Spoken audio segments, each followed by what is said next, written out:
गुरुमुख अनदीत्य प्रागवेदान्नशेषान् नरपति परिक्लुप्तं शुल्कमा तातु कामगा स्वचर अमरवन्द्यं रङ्गनाथस्य साक्षात् ருஜுகுலத்திலகந்தம் விஷ்ணுஜித்தம் நமாமி. மின்னார் தடமதில் வில்லுபுத்தூர் என்று ஒரு கால் சொன்னார் கடற்கமலம் சூடினோம். முன்னால் கிடியறுத்தோன் என்றுரைத்தோம், கீழ்மைனில் சேரும் வடியறுத்தோம் நெஞ்சமே வந்து. பாண்டியன் கொண்டாட பற்றபிரான் வந்தான் என்று ஈண்டிய சங்கமிடுத்தூத வேண்டிய வேதங்களோதி விரைந்து கிடியறுத்தான் பாதங்கள் யாமுடைய 10.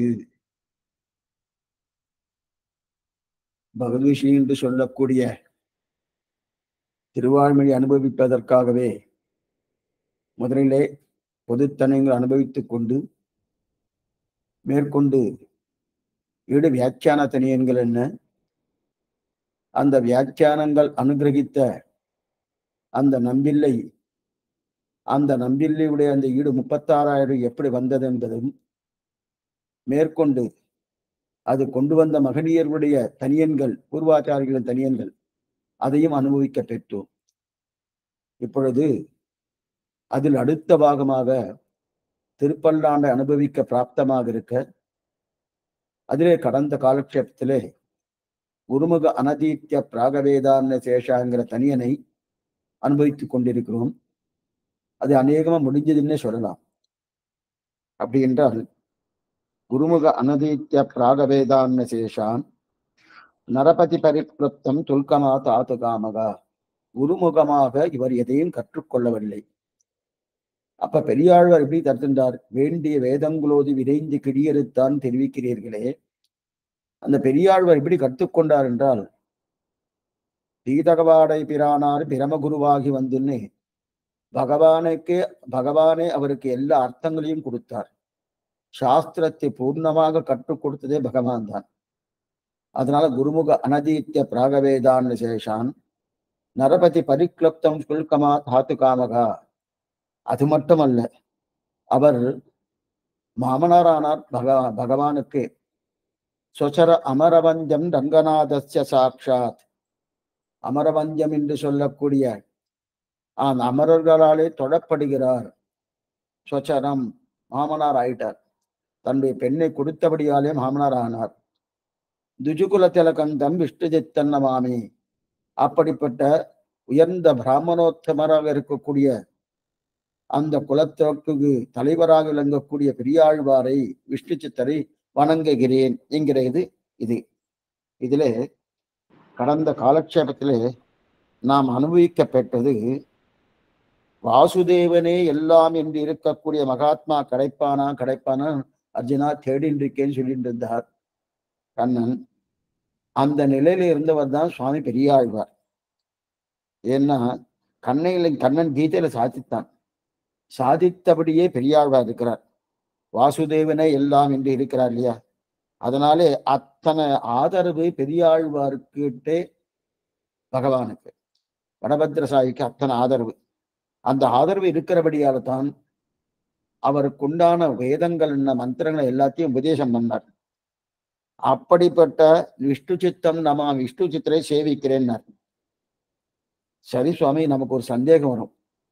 விஷ்ணுவைத்தானே சேவிக்கணும், விஷ்ணு சித்தனை சேவிக்கணுமா? இது கடந்த காலக்ஷேபத்தில் இதை நம்ம பார்த்தோம். விஷ்ணுவைத்தானே சேவிக்கணும், விஷ்ணு சித்தரை சேவிக்கணுமா அப்படின்றதுன்னா, நாமே விஷ்ணு சித்தரை சேவிக்கணும்னா நேரா பகவானை சேவிப்பதை காட்டிலும் அவன் அடியார்களை சேவிப்பதை பெருமை சேர்க்கும். இது சாஸ்திர சம்மதம். பகவத் சேஷத்தும் அந்நிய சேஷத்தும் கழிகை பிரதானம்னு அது வேறு விஷயம். அப்படின்னா வேறு தேவதாந்திரத்தை போகாம இருக்கிறது தான் பிரதானம் சொன்னார். அதே போல இங்க பகவானை சேவிப்பதை காட்டிலும் பாகவதர்களை சேவிப்பது தான் உத்தேசம். ஏன்னா பெருமாள் தனக்கு நேரா சிஷ்யனா இருப்பவனுக்கு சேவை சாய்க்க மாட்டேன்றார். ஏன் சேவை சாய்க்கிறது என்னன்னா, துடிக்க பண்றார். ஆழ்வாருடைய துடித்தார். கூவிக்கொள்ளும் காலம் இன்னும் குறுகாதோ என்று துடிக்கிறார். அது பதம் இல்ல, கண்ணனும் வாரானால் காகுத்தனும் வாரானால் மாயும் பகவரையேன் வல்வினையேன் பெண் பிறந்தேன்னு எத்தனை தூரம் சிரமப்பட்டார் ஆழ்வார். அதே மதுரகவியா ஏதாவது சிரமம் இருக்கான்னா, நான் பகவானை சேவிக்கிற அவசியமே இல்லை என்றே அவருக்கு பிடிவாதமான சேவை கொடுத்தே ஆகணும்னு பொலிந்தென்றவரால் காத்துட்டு இருக்கார். பொலிந்தென்றவரான் காத்துட்டு இருக்கார். இவருக்கு நம்மாழ்வார பாடினாலே போறோம், பொலிந்தன் என்ற பிராணியோ ஆதிப்பிராணியோ பாட வேண்டிய அவசியம் இல்லைன்னு யாரு மதுரகவியாவுடைய நிலை. ஆனால் தானே ஒரு பாட்டுல 3வது பாட்டு கண்ணி செலுத்தாமலே திருதந்தாகிலம் தேவபிரானுடைய கரியகோல திருவுருக்காண்பன் நான் திருகிற பெருமாள் நிர்பந்தமாக வந்து என் முன்னாடி வந்து சேவை சாய்ச்சிட்டார் இருந்தார். நானும் கை கூப்பி தொலைத்தேன், இப்படியே எழுதியிருக்காரு வியாக்கணத்துல. கை நேரம் நம்ம பார்க்க போறோம், இந்த கண்ணி செலுத்தாம வியாக்கணம் பார்க்க போறோம். கைப்புக்கு தொலைத்தேன் என்றார் இல்லையா? அப்ப எதுக்காகனா நம்மாழ்வார் தானே இவர் சேவிப்பார், எதற்காக சேவிச்சாருன்னா இல்ல அவருக்கு ஒரு விஷயமா பகவானுக்கு யாரெல்லாம் தன் பக்தர்களோ அவருக்கு சேவை சாய்க்க மாட்டார். தன் பக்தர்கள் இருக்க இல்லையா அவருக்கு தான் எப்படியாவது சேவை சாய்த்து ஆகணும்னு பிடிவாதமா இருப்பாராம். இது பகவானுக்கு இருக்கக்கூடிய நிலை. பக்தர்களுக்கு சேவை சாய்க்க மாட்டார். ஆனா பக்தன் ஒருத்தர் வந்தா நன்னா நிறுத்தி சேவை சாய்ப்பாராம். அதனால்தான் சரி பெருமாளை சேவை வச்சேன்னு தெரிவிக்கிறார் மதுரகவி ஆழ்வார். இந்த விஷயத்தை தெரிஞ்சுட்டுதான் சுவாமி நம்மாழ்வார் இன்னும் மோட்சம் கிடைக்கலையே ஏன் கிடைக்கல அப்பதான் தெரிஞ்சுட்டு, ஓ நம்ம டைரக்டா பகவானை சேவிச்சுட்டு இருக்கோம், பக்தனை சேவிச்சா மோட்சம் கொடுத்துட்டு. அதனால்தான் 10ஆம் பத்து கடைசியில தெரிவிக்கிறார், அருள் தருவார் அடியார்தம் அடியநேர்க்கு ஆழியான் அருள் தருவான் அமைகின்றான் அது நமது விதி வகையே அப்படின்னு ஆழியான் என்று சக்கரத்தாழ்வார் அடி வணங்கி அந்த அடியார்கள் மூலமா சுலபமா பெறலான்றதுக்காக தான் பாக்குறார். ஆனா நான் யார் என்ற அடியார்க்கு அடியான்னு தெரிவிக்கிறார். அந்த பக்தன் சொல்லிண்டா பெருமாள் சுலபமா சேவை சாய்க்கிறானா. அதனால்தான் விஷ்ணு சித்தம் நமாமி அப்படின்னு சொல்றார். விஷ்ணு சித்தம் நமாமி இந்த இடத்துல பாருங்க, கொஞ்சம் சூஷ்மமான அர்த்தம் இது. குருமுக அனதீத்திய பிராகவேதான்ன சேஷான் நரபதி பரிக்ளுப்தம் சுல்கமா தாத்து காமகா சசர அமரவஞ்சம் ரங்கநாதத்த சாட்சாத் ஜுஜுகுல கந்தம் விஷ்ணு சித்தம் நமாமின்னு இருக்கு இல்லையா? இப்ப விஷ்ணு நமாமின்னு சொல்றது காட்டிலும் விஷ்ணு சித்தம் நமாமின்னு சொன்னா இது சாமர்த்தியமான செயல்பாடுன்னு தெரிவிக்கிறார். விஷ்ணு நமாமின்னு தானே சொல்லுவா, விஷ்ணுக்கு தானே நம்ம சேவிக்கணும். அதுதான் கேள்வி. நம்ம கேள்வி என்ன, சுவாமி விஷ்ணுவை தானே சேவிக்கணும், விஷ்ணு சித்திர சேவிக்கணும், இவர் ஜீவாத்மா கோட்டி ஆயிடுத்து, இவர் சேவிக்கணுமான்னா இதுதான் சாகசமா, அதாவது ஒரு சாமர்த்தியமான செயல். என்ன சாமர்த்தியமான செயல்னா, பகவான் நமக்கு சேவை சாய்க்கணும்னாலே அவரை போய் சேவிச்சா அவர் சேவை சாய்க்க மாட்டார். அப்ப அவர் என்ன பண்ணணும்னா பக்தர்களுக்கு பக்தர்களாக இருக்கார் இல்லையா? அப்பனா பக்தர்கள், அந்த பக்தர்களுக்கு நம்ம கைங்கரியம் பண்ணினாலோ பக்தர்களை சேவிக்கணும்னு ஆசைப்பட்டாலோ அப்ப சேவிக்கிறார். அப்ப விஷ்ணு நமாமின்னு சொல்றதை காட்டணும் விஷ்ணு சித்தம் நமாமி அப்படின்னு தெரிவிக்கிறார். நமாமின்னா நமஸ்காரம், நமஸ்காரம்னா அதுவும் ஒரு சேவைதான். அப்படின்னா பர்யாய சப்தங்கள் தெரிவிக்கிறார். விஷ்ணு சித்தம் நமாமின்னு சொல்லி இப்ப வியாக்கியானத்தை வாசிக்கிறேன். கடைசி வியாக்கியானம் ஏற்கனவே வாசிச்சுட்டேன், இருந்தாலும் வாசிச்சுடுறேன். அதாவது திருவுள்ளத்தில் அபிவிஷ்டனாய் இருக்கமாய்ந்து விஷ்ணு சித்தம் விஷ்ணுனா விபதேஷ்டவியகா இருக்கிறபடியே நின் கோயிலில் வாழும் வைஷ்ணவன் என்றாரே அவனும் வைஷ்ணவ சம்பந்தத்தை அபேட்சித்து கைப்பற்றினான். தம் விஷ்ணு சித்தம் நமாமி, அந்த விஷ்ணு சித்தரை கிடியறுத்தான் பாதங்கள் யாமுடைய பத்து என்று பற்று என்னும்படி சேவிக்கிறேன் என்கிறது. நமஸ்காரமும் சேவையும் பர்யாயம். நமஸ்காரமும் சேவையும் பர்யாயம்னா நமஸ்காரம் நமாமி அப்படின்ற மனோ ரெண்டுமே பர்யாயன்றார். பர்யாயம்னா ஏக அர்த்தத்தை கொடுக்கக்கூடாது. ஓம் நமோ விஷ்ணுவே என்னுவது விஷ்ணு சித்தர் விஷயத்தில் ஆயித்து, விசேஷஜருக்கு பகவதி விஷயத்திலே அறவையிராய் இங்கேயே எல்லாம் பூர்ணமாவது நம்பி விஷ்ணு சித்திர இறை இத்தால் பிரதம பிரபன்ன அனுசந்தான தசையில் தத் பக்தாவான ஆழ்வாரை சம்பூர்ண விவாதையே என்று பிரதமம் திருவடி தொடும்படி சொல்லித்தாயிற்று.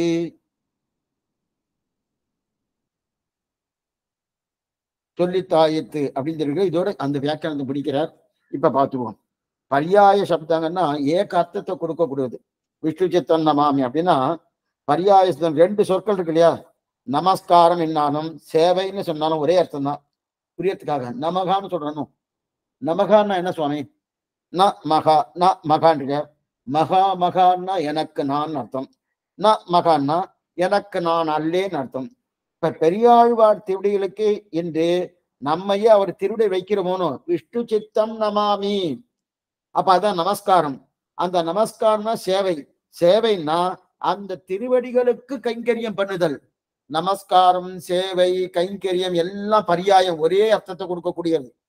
என்ன புரிஞ்சுங்க? சுவாமி அடியேன் தாசன், அடியேன் நமஸ்காரம் பண்றோம். ஆனா அடியேன் தாசன் என்றதுக்கும் நமஸ்காரத்துக்கும் வித்தியாசம் உண்டு. உடனே அதை கொண்டு போய் தாசன் தான் பிரதானம். ஆனா நமஸ்காரம்ன்றது என்னது? அவருக்கு கைங்கரியம் பண்ணுதல்ன்றதுல இந்த இரண்டுக்கும் கிட்டத்தட்ட ஒரே அபிப்பிராயத்தை தான் வரும். நமஸ்கரிப்பதே பெரிய சேவை தான். நமஸ்கரிக்கிறோம் இல்லையா, நமகான, அதுவே பெரிய சேவை தான். புரியத்துக்காக சொல்றேன். ஓம் நமோ விஷ்ணுவே, ஓம் நமோ நாராயணாய, ஓம் நமோ பகவதே வாசுதேவாய, இந்த 3 மந்திரங்கள். நாராயணாய வித்மகே வாசுதேவாய தீமகி தன்னோ விஷ்ணு பிரசோதயாதுன்னு இந்த காயத்ரி இல்லையா, இந்த விஷ்ணு காயத்ரி சொல்றச்சு நாராயணாய வித்மகே வாசுதேவாய தீமகி தன்னோ விஷ்ணு பிரசோதயாத் சொல்றமனோ. அப்ப ஓம் நமோ விஷ்ணுவே இது ஷடாட்சரன் பேரு. 6 அட்சரங்களோடு கூடியது இது ஷடாட்சரன் பேரு. ஓம் நமோ நாராயண் இது அஷ்டாட்சரன் பேரு, 8 அக்ஷரங்களோடு கூடியது. ஓம் நமோ பகவதே வாசுதேவ இது துவாதச அக்ஷரி, 12 அக்ஷரங்களோடு கூடியது இது. இந்த 3லுமே ஷடாட்சரில் என்ன சொல்றது? ஓம் நமோ விஷ்ணவே, ஓம் நமோ விஷ்ணவே. இப்ப ஓம் நமோ விஷ்ணவே இருக்கு இல்லையா, இத ஓம் நமோ விஷ்ணு சித்தவேன்னு வச்சுக்கலாம். அது என்னமா சுவாமி சாஸ்திரம் ஓம் நமோ விஷ்ணுவேன்னு சொல்லியிருக்கு, இது விஷ்ணு சித்தவேன்னு சொல்லலாம், தாராளமா சொல்லலாம். ஓம் நமோ விஷ்ணு சித்தவேன்னு சொல்ல வேண்டியது. சொல்ல முடியுமானா சொல்லலாமானா சொல்லலாம். ஏன்னா யார சொல்றோம்? பகவானுடைய பக்தனை சொல்றது எந்த விதமான ஐயப்பாடும் தேவையே இல்லை. அது சாஸ்திர சம்மதமே. ஏன்னா சாஸ்திரம் என்ன சொல்லியிருந்தாலும் அவன் பக்தனை சொல்றதுல அது ஆனந்தம், அத்தனை ஆனந்தம் சாஸ்திரத்துக்கு. தன்னை சொல்றது காட்டிலும் தன் பக்தனை சொல்லியாச்சுன்னா அத்தனை ஆனந்தம் சாஸ்திரத்துக்கு. அப்ப ஓம் நமோ விஷ்ணுவேன்னு சொல்றது காட்டிலும் ஓம் நமோ விஷ்ணு சித்தவேன்னு சொன்னா இன்னும் நிறைய ஆனந்தம். அந்த மாதிரி பண்ணலாமா சுவாமின்னா? ஒண்ணு வேண்டாம். நாமே இப்ப துவயம் இருக்கணும். ஸ்ரீமன் நாராயண சரணம் பிரபத்தி ஸ்ரீமதே நாராயணாய நமः, இது துவயார்த்தம். இந்த துவயத்தை இதோடைய உள்ளுரை பொருள் என்ன நம்ம வச்சுட்டு இருக்கோம்? இன்னொரு துவயம் இருக்கு. என்ன துவயம்? ஸ்ரீமத் ராமானுஜ சரணம் பிரபத்தி ஸ்ரீமதே ராமானுஜாய நமகான்னு சொல்றோமோனோ. அப்ப என்ன சொல்லிட்டு இருக்கோம்? எங்கெங்கெல்லாம் நாராயண சப்தம் வந்துருத்தோ துவயத்துல, அங்கங்கெல்லாம் ராமானுஜ சப்தத்தை வச்சோமோனோ. ஸ்ரீமன் நாராயண சரணம் பிரபத்தி. அப்ப ஸ்ரீமன் நாராயண சப்தத்துல ஸ்ரீமத் ராமானுஜ வச்சுட்டோம். ஸ்ரீமதே நாராயணாய நமகா என்கிற சப்தத்துல ஸ்ரீமதே ராமானுஜாய நமகா வச்சுட்டோமோனோ. அதே போல விஷ்ணு சப்தம் இருக்கணும். ஓம் நமோ விஷ்ணவே அப்படின்னு விஷ்ணு சப்தம் இருக்கணும். அந்த விஷ்ணு சப்தம் இருக்கிற இடத்துல விஷ்ணு சித்தரை வைத்து விடலாம். விஷ்ணு சப்தம் இருக்கிற இடத்துல விஷ்ணு சித்தருக்கே நாம் அனுபவப்பட்டோம் அப்படின்னு சாதிக்கிறார். விஷ்ணு சித்தம் நமாமி துஜுகுல திலகந்தம் விஷ்ணு சித்தம் நமாமி. அப்படிப்பட்ட விஷ்ணு சித்தரை அவரே வச்சிடலாம்னா என்ன சுவாமி விச்சித்திரத்திற்கு அறியப்பட்டது சொல்லாமான்னா, இதுதான் அர்த்த ஞானம் ஏற்பட்டவர்களுக்கு பெருமாளை மட்டும் சேவித்தா திருப்தி ஏற்படாது.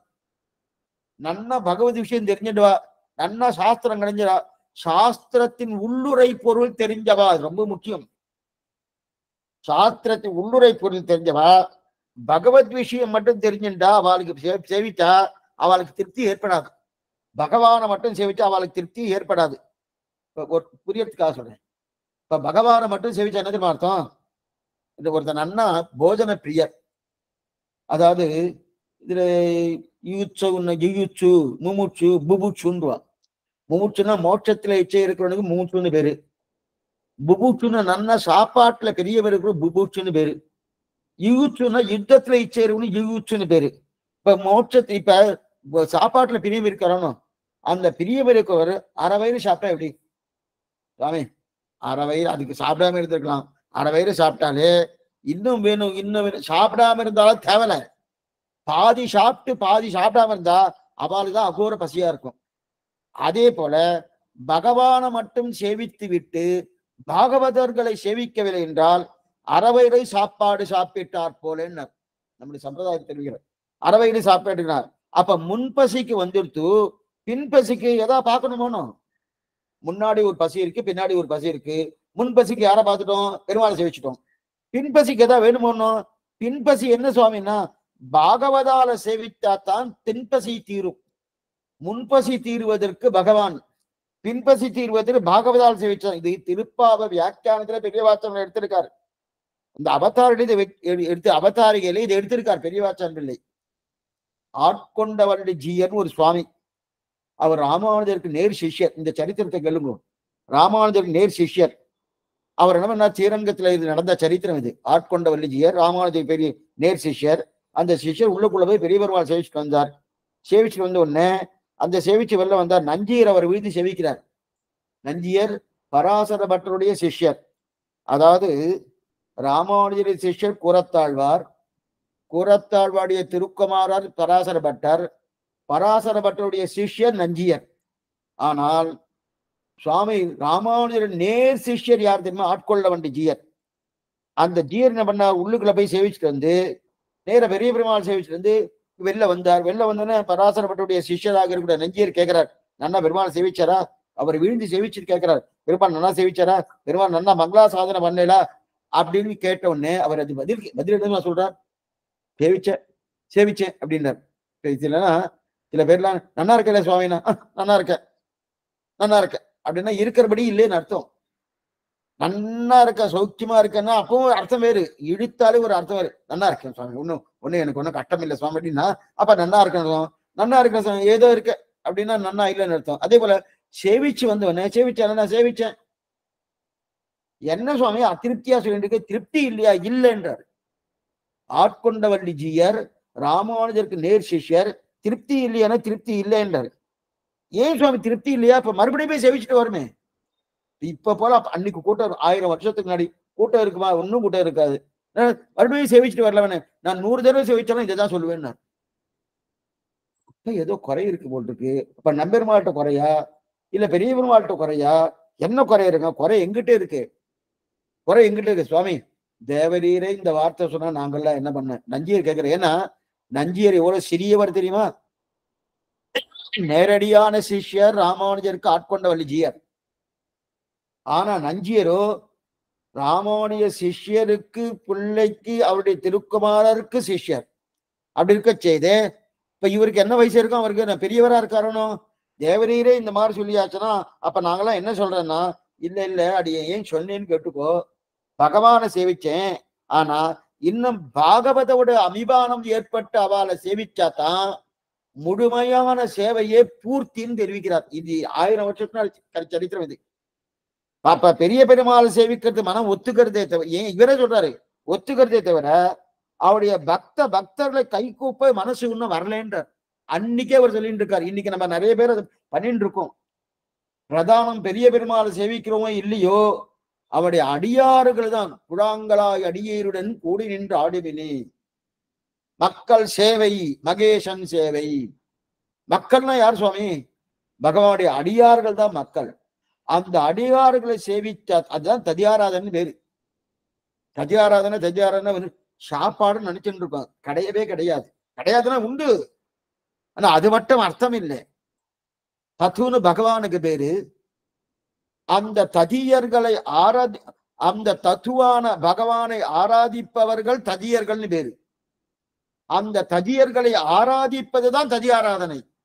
அது எந்த ரூபத்துல வேணா ஆராதிக்கலாம். அவளுக்கு உடை கொடுக்கலாம், அவளுக்கு தீர்த்தமாட கொடுக்கலாம், அவளுக்கு பண வசதி கொடுக்கலாம், அவருக்கு இடவசதி கொடுக்கலாம், அவருக்கு பிரசாதம் கொடுக்கலாம், அவருக்கு எத்தனை கைங்கரியமோ அத்தனையும் பண்ணலாம். அதுதான் ததியாராதனை. ததியாராதனை வெறும் நம்ம சாப்பிடுறது நினைச்சோம் சுவாமி ததியாராதனை ஆயிடுத்தான்றோம். ஆனா அந்த அர்த்தத்தை நம்ம வச்சுட்டு இருக்கோம். ஆனா அது மட்டும் காரணம் இல்லை, அது மட்டும் அர்த்தம் இல்லை. ததியர்களான அன்பர்களுக்கு அடியார்களுக்கு எத்தனை கைங்கரியம் உண்டோ அத்தனை கைங்கரியம் பண்ணு. இப்ப இந்த ஆட்கொண்டவல்லி ஜீயர் என்ன சொல்றாருன்னா, இன்னும் எனக்கு அவளுக்கு பண்ணுறதுக்கு மனசு வரலையே. அப்ப அந்த மனசு ஏற்பட்டாதான் பெருமாளை முழுமையாக சேவித்த திருப்தியை ஏற்படுகின்றார். இப்ப எத்தனை பேர் அந்த மாதிரி இருக்கா? நீங்க கொஞ்சம் யோசனை பண்ணி பாருங்க. சுவாமி நன்னா வைகுண்ட ஏகாதசி பெருமாளை நான் மட்டும் தனியா சேவிச்சுட்டு வந்தேன் அப்படின்றா. அப்ப திருப்தி இருக்குன்றியா? இல்ல இல்ல, கிடையவே கிடையாது. அதான் அப்ப அது வரையில் அப்பதான் என்ன அர்த்தம்? பெருமாளை மட்டும் சேவிச்சா அரை வயிறு சாப்பிட்ட மாதிரிதான். ஆனா பூர்த்தியா சாப்பிட்டதுக்கு என்ன அர்த்தம்? பாகவதாரம் சேவிக்கணும் இல்லையா? அப்ப பூர்த்தியா பெருமாள் அனுபவத்தில் இருக்கணும்னாலே பாகவதாரம் சேவிக்கணும். அப்பனா என்ன அர்த்தம்? நம்பி விட்டு சித்தரிரே. அவரே எடுக்கிறார் வியாக்கியானத்துல. இது ஆண்டாள் தெரிவிக்கிறார். 13வது பதிகத்துல தெரிவிக்கிறார். நம்பி விஷ்ணு சித்தரிரே அப்படின்னா நாச்சியார் ஆண்டாள் தெரிவிக்கிறார். நம்பின்னா குணபூர்ணன். நங்கையன் நப்பின்ன நங்காய் திருவே துயிலடாய். நங்கைன்னா பெண்பால், நம்பின்னா ஆண்பால். குணபூர்த்தியுடைய பெண்பாலை நங்கைன்னு சொல்லுவார், குணபூர்த்தியுடைய ஆண்பாலை நம்பின்னு சொல்லுவார். நம்பியை தென் குறுங்குடி நின்ப அப்படிங்கிற இங்கத்த நம்பின்னு யார சொல்றாருன்னா நம்பி விட்டு சித்தரிரேன்னு தெரிவிக்கிறார் நாச்சியார் ஆண்டாள். அப்ப நம்பிங்கிற குணபூர்வன் திருக்குறுங்குடி நம்பியை சொல்லல, திருக்குறுகூர் நம்பி என்ன. அதே போல நம்பியாக இருக்கக்கூடிய ஸ்ரீவில்லிபுத்தூர் நம்பி யார்? அவர் பெரியாழ்வார். அவர் தான் குணபூர்ணர். அப்ப குணம் பூர்த்தியா யார்கிட்ட இருக்கோ அவரை தானே அனுபவிக்கணும். அந்த குணம் பூர்த்தியா இருக்கிறது திருக்குறுங்குடி நம்பிக்கிட்ட இல்லையா சுவாமி? இருக்கு. அதை விட பூர்த்தி திருக்குறுகூர் நம்பி. அந்த பூர்த்தி, அதே பூர்த்தி பெரியாழ்வார் என்று சொல்லக்கூடிய ஸ்ரீவில்லிபுத்தூர் நம்பி. அப்படி ஸ்ரீவில்லிபுத்தூர் நம்பி குணபூர்ணர். அப்ப குணம் யாருத்துல பூர்த்தியா இருக்கோ அங்க அனுபவிக்கத்தானே இதுக்கு திருப்தியா இருக்கும். அதனால்தான் பெரியாழ்வார் குணபூர்ணர். அந்த குணபூர்ணர் தான் பெரியாழ்வார் ஆழ்வார்களுக்கு பெரிய வித்தியாசம் உண்டு. என்ன வித்தியாசம்னா பெரியாழ்வாருக்கும் பகவானுக்கும் பெரிய வித்தியாசம் உண்டு. என்ன சுவாமி? என்ன பெரியாழ்வார்கிட்ட ஏன் ஆழ்வார் எல்லாருமே வச்சுக்கலாம். ஆழ்வார் எல்லாருக்கும் பெரியாழ்வாருக்கும் நிறைய, அதான் பகவானுக்கு நிறைய வித்தியாசம். ஏன்னா பகவான் நம்ம 2 விதத்துல காரணம். நாம சம்சாரத்துல இருக்கிறோம், இந்த லோகத்துல இருக்கணும், அதுக்கு அவன் தான் காரணம். நம்ம மோட்சத்துக்கு போறதுக்கு அவன் தான் காரணம். பந்த மோட்சங்கள் 2க்கும் காரணம் பகவான். ஆனா மோட்சத்துக்கு மட்டுமே காரணம் ஆழ்வார்களும் ஆச்சாரியர்களும். நல்லா பாத்துங்க, பந்த மோட்சம் 2க்கும் காரணம் இந்த திருவிக்கிறார் இல்லையா, மோட்சத்துக்கு காரணம். அதனால்தான் ஆழ்வார்களுக்கு குணபூர்த்தி. அப்ப பகவான் குணபூர்த்தியில இருக்கு. ஆனா ஆழ்வார்கள் ஆச்சாரியர்கள் அளவுக்கு குணபூர்த்தி இல்லை. ஏன்னா இங்க வைக்கிறது வருதானே, ஐஷன் போறதும் வருதான், இங்க வைப்பதும் வருதான். அதே போல ஆழ்வார்களோ ஆச்சாரியர்களோ இங்க வைப்பாளனா இங்க வைப்பதற்கு அவளுக்கு விருப்பமே கிடையாது, அவள் பண்ணவே மாட்டா. அப்ப என்ன பண்ணா? மோட்சைக ஹேத்துவா இருப்பா, மோட்சத்துக்கு மட்டுமே காரணமா இருப்பா. அதனால்தான் பெருமாளை நினைக்கக்கூடிய தன்மையை காட்டிலும் பாகவதர்கள் நினைப்பது பிரதானம். அப்ப நமக்கு ஏன் அவரை நினைக்கிறதுக்கு பயமா இருக்கு. சுவாமி ஐஷன் பாவாரா இருப்பாரா, என்ன ஆகுமோ ஏதாகுமோ, ஏன்னா ஒண்ணுமே நம்புறதுக்கே இல்லையா. பதில் மேல போன போல அவருடைய சுவாதந்திரியத்தை பார்த்தா என்ன ஆகும், என்ன இங்க வச்சுடுவார். அவருடைய கருணையை பார்த்தா என்ன ஐஷன் போயிடுவார். சரி சுவாமி, அது எப்பதான் பண்ணுவாருன்னா பண்ணுவாரு, எப்ப பண்ணுவாருன்னு தெரியாது, ஏது பண்ணுவாருன்னு தெரியாது. அப்ப பயமா இருக்கணும். ஏன் பயம்னா சுதந்திரன். சுதந்திரன் கேள்வி கேட்கப்படியா இல்லையா? ஆச்சாரியன் யாரு? சுதந்திரனா? பரதந்திரன். பரதந்திரன் இல்லையா? அந்த மாதிரி விட்டு ஆக பிரதம பருவத்மா திருப்பல்லாண்டை பாடி வந்த ஆழ்வார் திருவடிகளை வணங்குகிறோம். விஷ்ணு சித்தன் நமாமி துஜுகுல திலகந்தம் விஷ்ணு சித்தம் நமாமி அப்படின்னு இந்த பாட்டாலே என்ன தெரியுது? ஆச்சாரிய வந்தனம் சொல்லிட்டு. ஆச்சாரிய வந்தனம் என்னது? இந்த பிரபந்தத்துக்கு பிரதான கர்த்தா யாரு? பெரியாழ்வார். அந்த பெரியாழ்வார்ங்கிற ஆச்சாரியன், அந்த ஆச்சாரிய வந்தனம், அந்த வந்தனம் அவருடைய சேவிப்பது வந்தனம், அவர் நமஸ்காரம் பண்றது. அததான் இந்த பாசுரத்தால இந்த தனியினால் சொல்லப்படுகிறது. குருமுக அனதீத்ய பிராகவேதான் சேஷான் நரபதி பரிக்ளப்தம் சுல்கமா தாது காமகா ஸ்வசர அமரவந்தம் ரங்கநாதஸ்த சாட்சாத் ஜுஜுகுல திலகந்தம் விஷ்ணு சித்தன் நமாமினி முதல் தனியை முற்று பெற்றது. இந்த முதல் தனியினை பண்ணது நாதமுனிகள் பண்ணார். ஆச்சரியமான தனியன். இந்த முதல் தனியனால சொல்லப்பட்ட கருத்து என்னன்னா, அவர் குருமுகமாக எத்தையும் கற்றுக்கொள்ளவில்லை. குரு யாருன்னால் பீதவாடை பிரானார் பிரம குருவாகி வந்துன்னு பகவானை அத்தனையும் பெரியாழ்வார் கொடுத்தார். அது மட்டுமல்ல, நரபதி பரிக்ளப்தம் சுல்கமா தாத்து காமகா, அங்க வேண்டிய வேதங்களோதி விரைந்து கிழியர் தந்த சுல்கத்தை எடுத்துட்டார் இல்லையா? அது மட்டுமல்ல, சொசர அமரவஞ்சம் ரங்கநாதத்த சாட்சாத் ரங்கநாதனுக்கே மாமனார் ஆனார். தன்னுடைய பெண்ணான ஆண்டாளை கொடுத்தபடியான மாமனார். துஜுகுல திலகந்தம். அப்படிப்பட்ட பிராமண குலத்திலே பிறந்த உத்தமோத்தமராக இருக்கக்கூடிய பெரியாழ்வாரை விஷ்ணு சித்தரை வணங்குகிறேன்.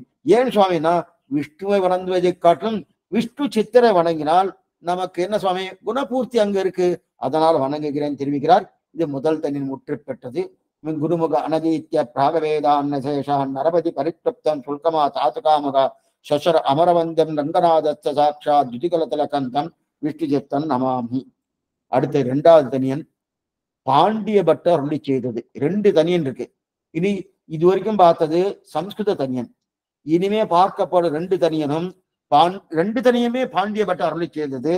அதுல மின்னார் கடமதில் ஷூ வில்லுபுத்தூர் என்று ஒரு கால் சொன்னார் கடற்கமலம் சூடினோம், முன்னால் கிடியறுத்தான் என்றுரைத்தோன் கீழ்மையில் சேரும் வடியறுத்தும் நெஞ்சமே வந்து. இந்த ரெண்டு தனியனுமே அதே போல பாண்டியன் கொண்டாட பட்டபிரம் உண்டானது. இந்த ரெண்டு தனியுமே பாண்டிய பட்டர் அருளி செய்தது. சரி சரி சுவாமி. ஆனா முதல் தனியன் சம்ஸ்கிருதத்துல இருக்கு, விஷ்ணு சித்தன் நமாமின்னு பார்த்துட்டோம். இந்த ரெண்டுமே தமிழ்ல இருக்கு. பாதங்கள் யாமுடைய 10 முன்னால் கிடியறுத்தோம் இன்னுரைத்தோம் கீழ்மையிலை சேரும் வடியறுத்தோம் நெஞ்சமே வந்து. இது அடுத்த தனியன் பாதங்கள் யாமுடைய 10 இருக்கு இல்லையா, எல்லாமே ஏகார்த்தம். விஷ்ணு சித்தன் நமாமி பாதங்கள் யாமுடைய 10 இருக்குல்ல, இதெல்லாம் பெரியாழ்வார் சேவையத்தை பற்றி தான் சொல்லியிருக்கு. இப்ப விஷயத்தை பார்ப்போம். மின்னார் தடமதில் சூழ் வில்லுபுத்தூர் என்று ஒரு கால் சொன்னார் கடற்கமலம் சூடினோம். வில்லுபுத்தூரை சுத்தி நிறைய மதில்கள் இருக்கான். வில்லிபுத்தூரை சுத்தி நிறைய மதில்கள் சூழ்ந்து இருக்கான். வில்லிபுத்தூர் என்று ஒரு கால் சொன்னார் கடற்கமலம் சூடினோம். யாரெல்லாம் ஸ்ரீவில்லிபுத்தூர்னு ஒரு தடவை சொன்னார்களோ அவர்கள் திருடை எடுத்து நம் தலைக்கு அணியாக சூடிக்கொள்வோம். ஒரு தடவை சொன்னா போறோம். இந்த விஷயத்த நல்லா கேட்டுங்க. பாண்டிய பட்டர் அருளி செய்திருக்கு தனியன் இது. மின்னார் தடமதில் சூழ் வில்லுபுத்தூர் என்று, வில்லிபுத்தூர் ஆண்டாள் பேரை சொல்ல வேண்டாம், பெரியாழ்வார் பேரை சொல்ல வேண்டாம், வடபத்ரசாயி பேரை சொல்ல வேண்டாம், ரங்கமன்னார் பேரை சொல்ல வேண்டாம். அப்ப என்ன, வில்லுபுத்தூர் ஒரு தடவை சொன்னால் போறோம். சொன்னால் கடற்கமலம் சூடுவோம். யார் சொன்னார்களோ அவர்களுடைய திருவடியை நம் தலையாலே தரிப்போம். மின்னார் தடமதில் சூ வில்லுபுத்தூர் என்று ஒரு கால் சொன்னார் கடற்கரையை சூடுவோம். நிறைய தடவை சொல்ல வேண்டாம். ஏன்னா சகசிரமன்னா நிறைய 1000 நாமாக்கள் இல்லையா, அந்த மாதிரி 1000 தடவை சொல்ல வேண்டாம். ஒரே ஒரு தடவை ஸ்ரீவில்லிபுத்தூர்னு சொன்னாலே போரும். அப்ப அவருடைய திருவடி தாமரை நம் தலையிலே சூடுவோம். மின்னார் தடமதில் சூ வில்லுபுத்தூர் என்று ஒரு கால் சொன்னார் கடற்கமலம் சூடுவோம். முன்னால் கிழியறுத்தான் என்றுரைத்தோம். முன்னால் கிழியறுத்தான் என்று, பழைய காலத்தில், முன்னால்னா பழைய காலம், பழைய காலம் என்னது, பாண்டிய பட்டர் இப்பதான் எழுதுறார். ஆனா பாண்டிய பட்டருக்கு முன்னாடியே பெரியாழ்வார் வேண்டிய வேதங்களோ விரைந்து கிழியறுத்தலையே, அதான் முன்னால் கிழியறுத்தோம்.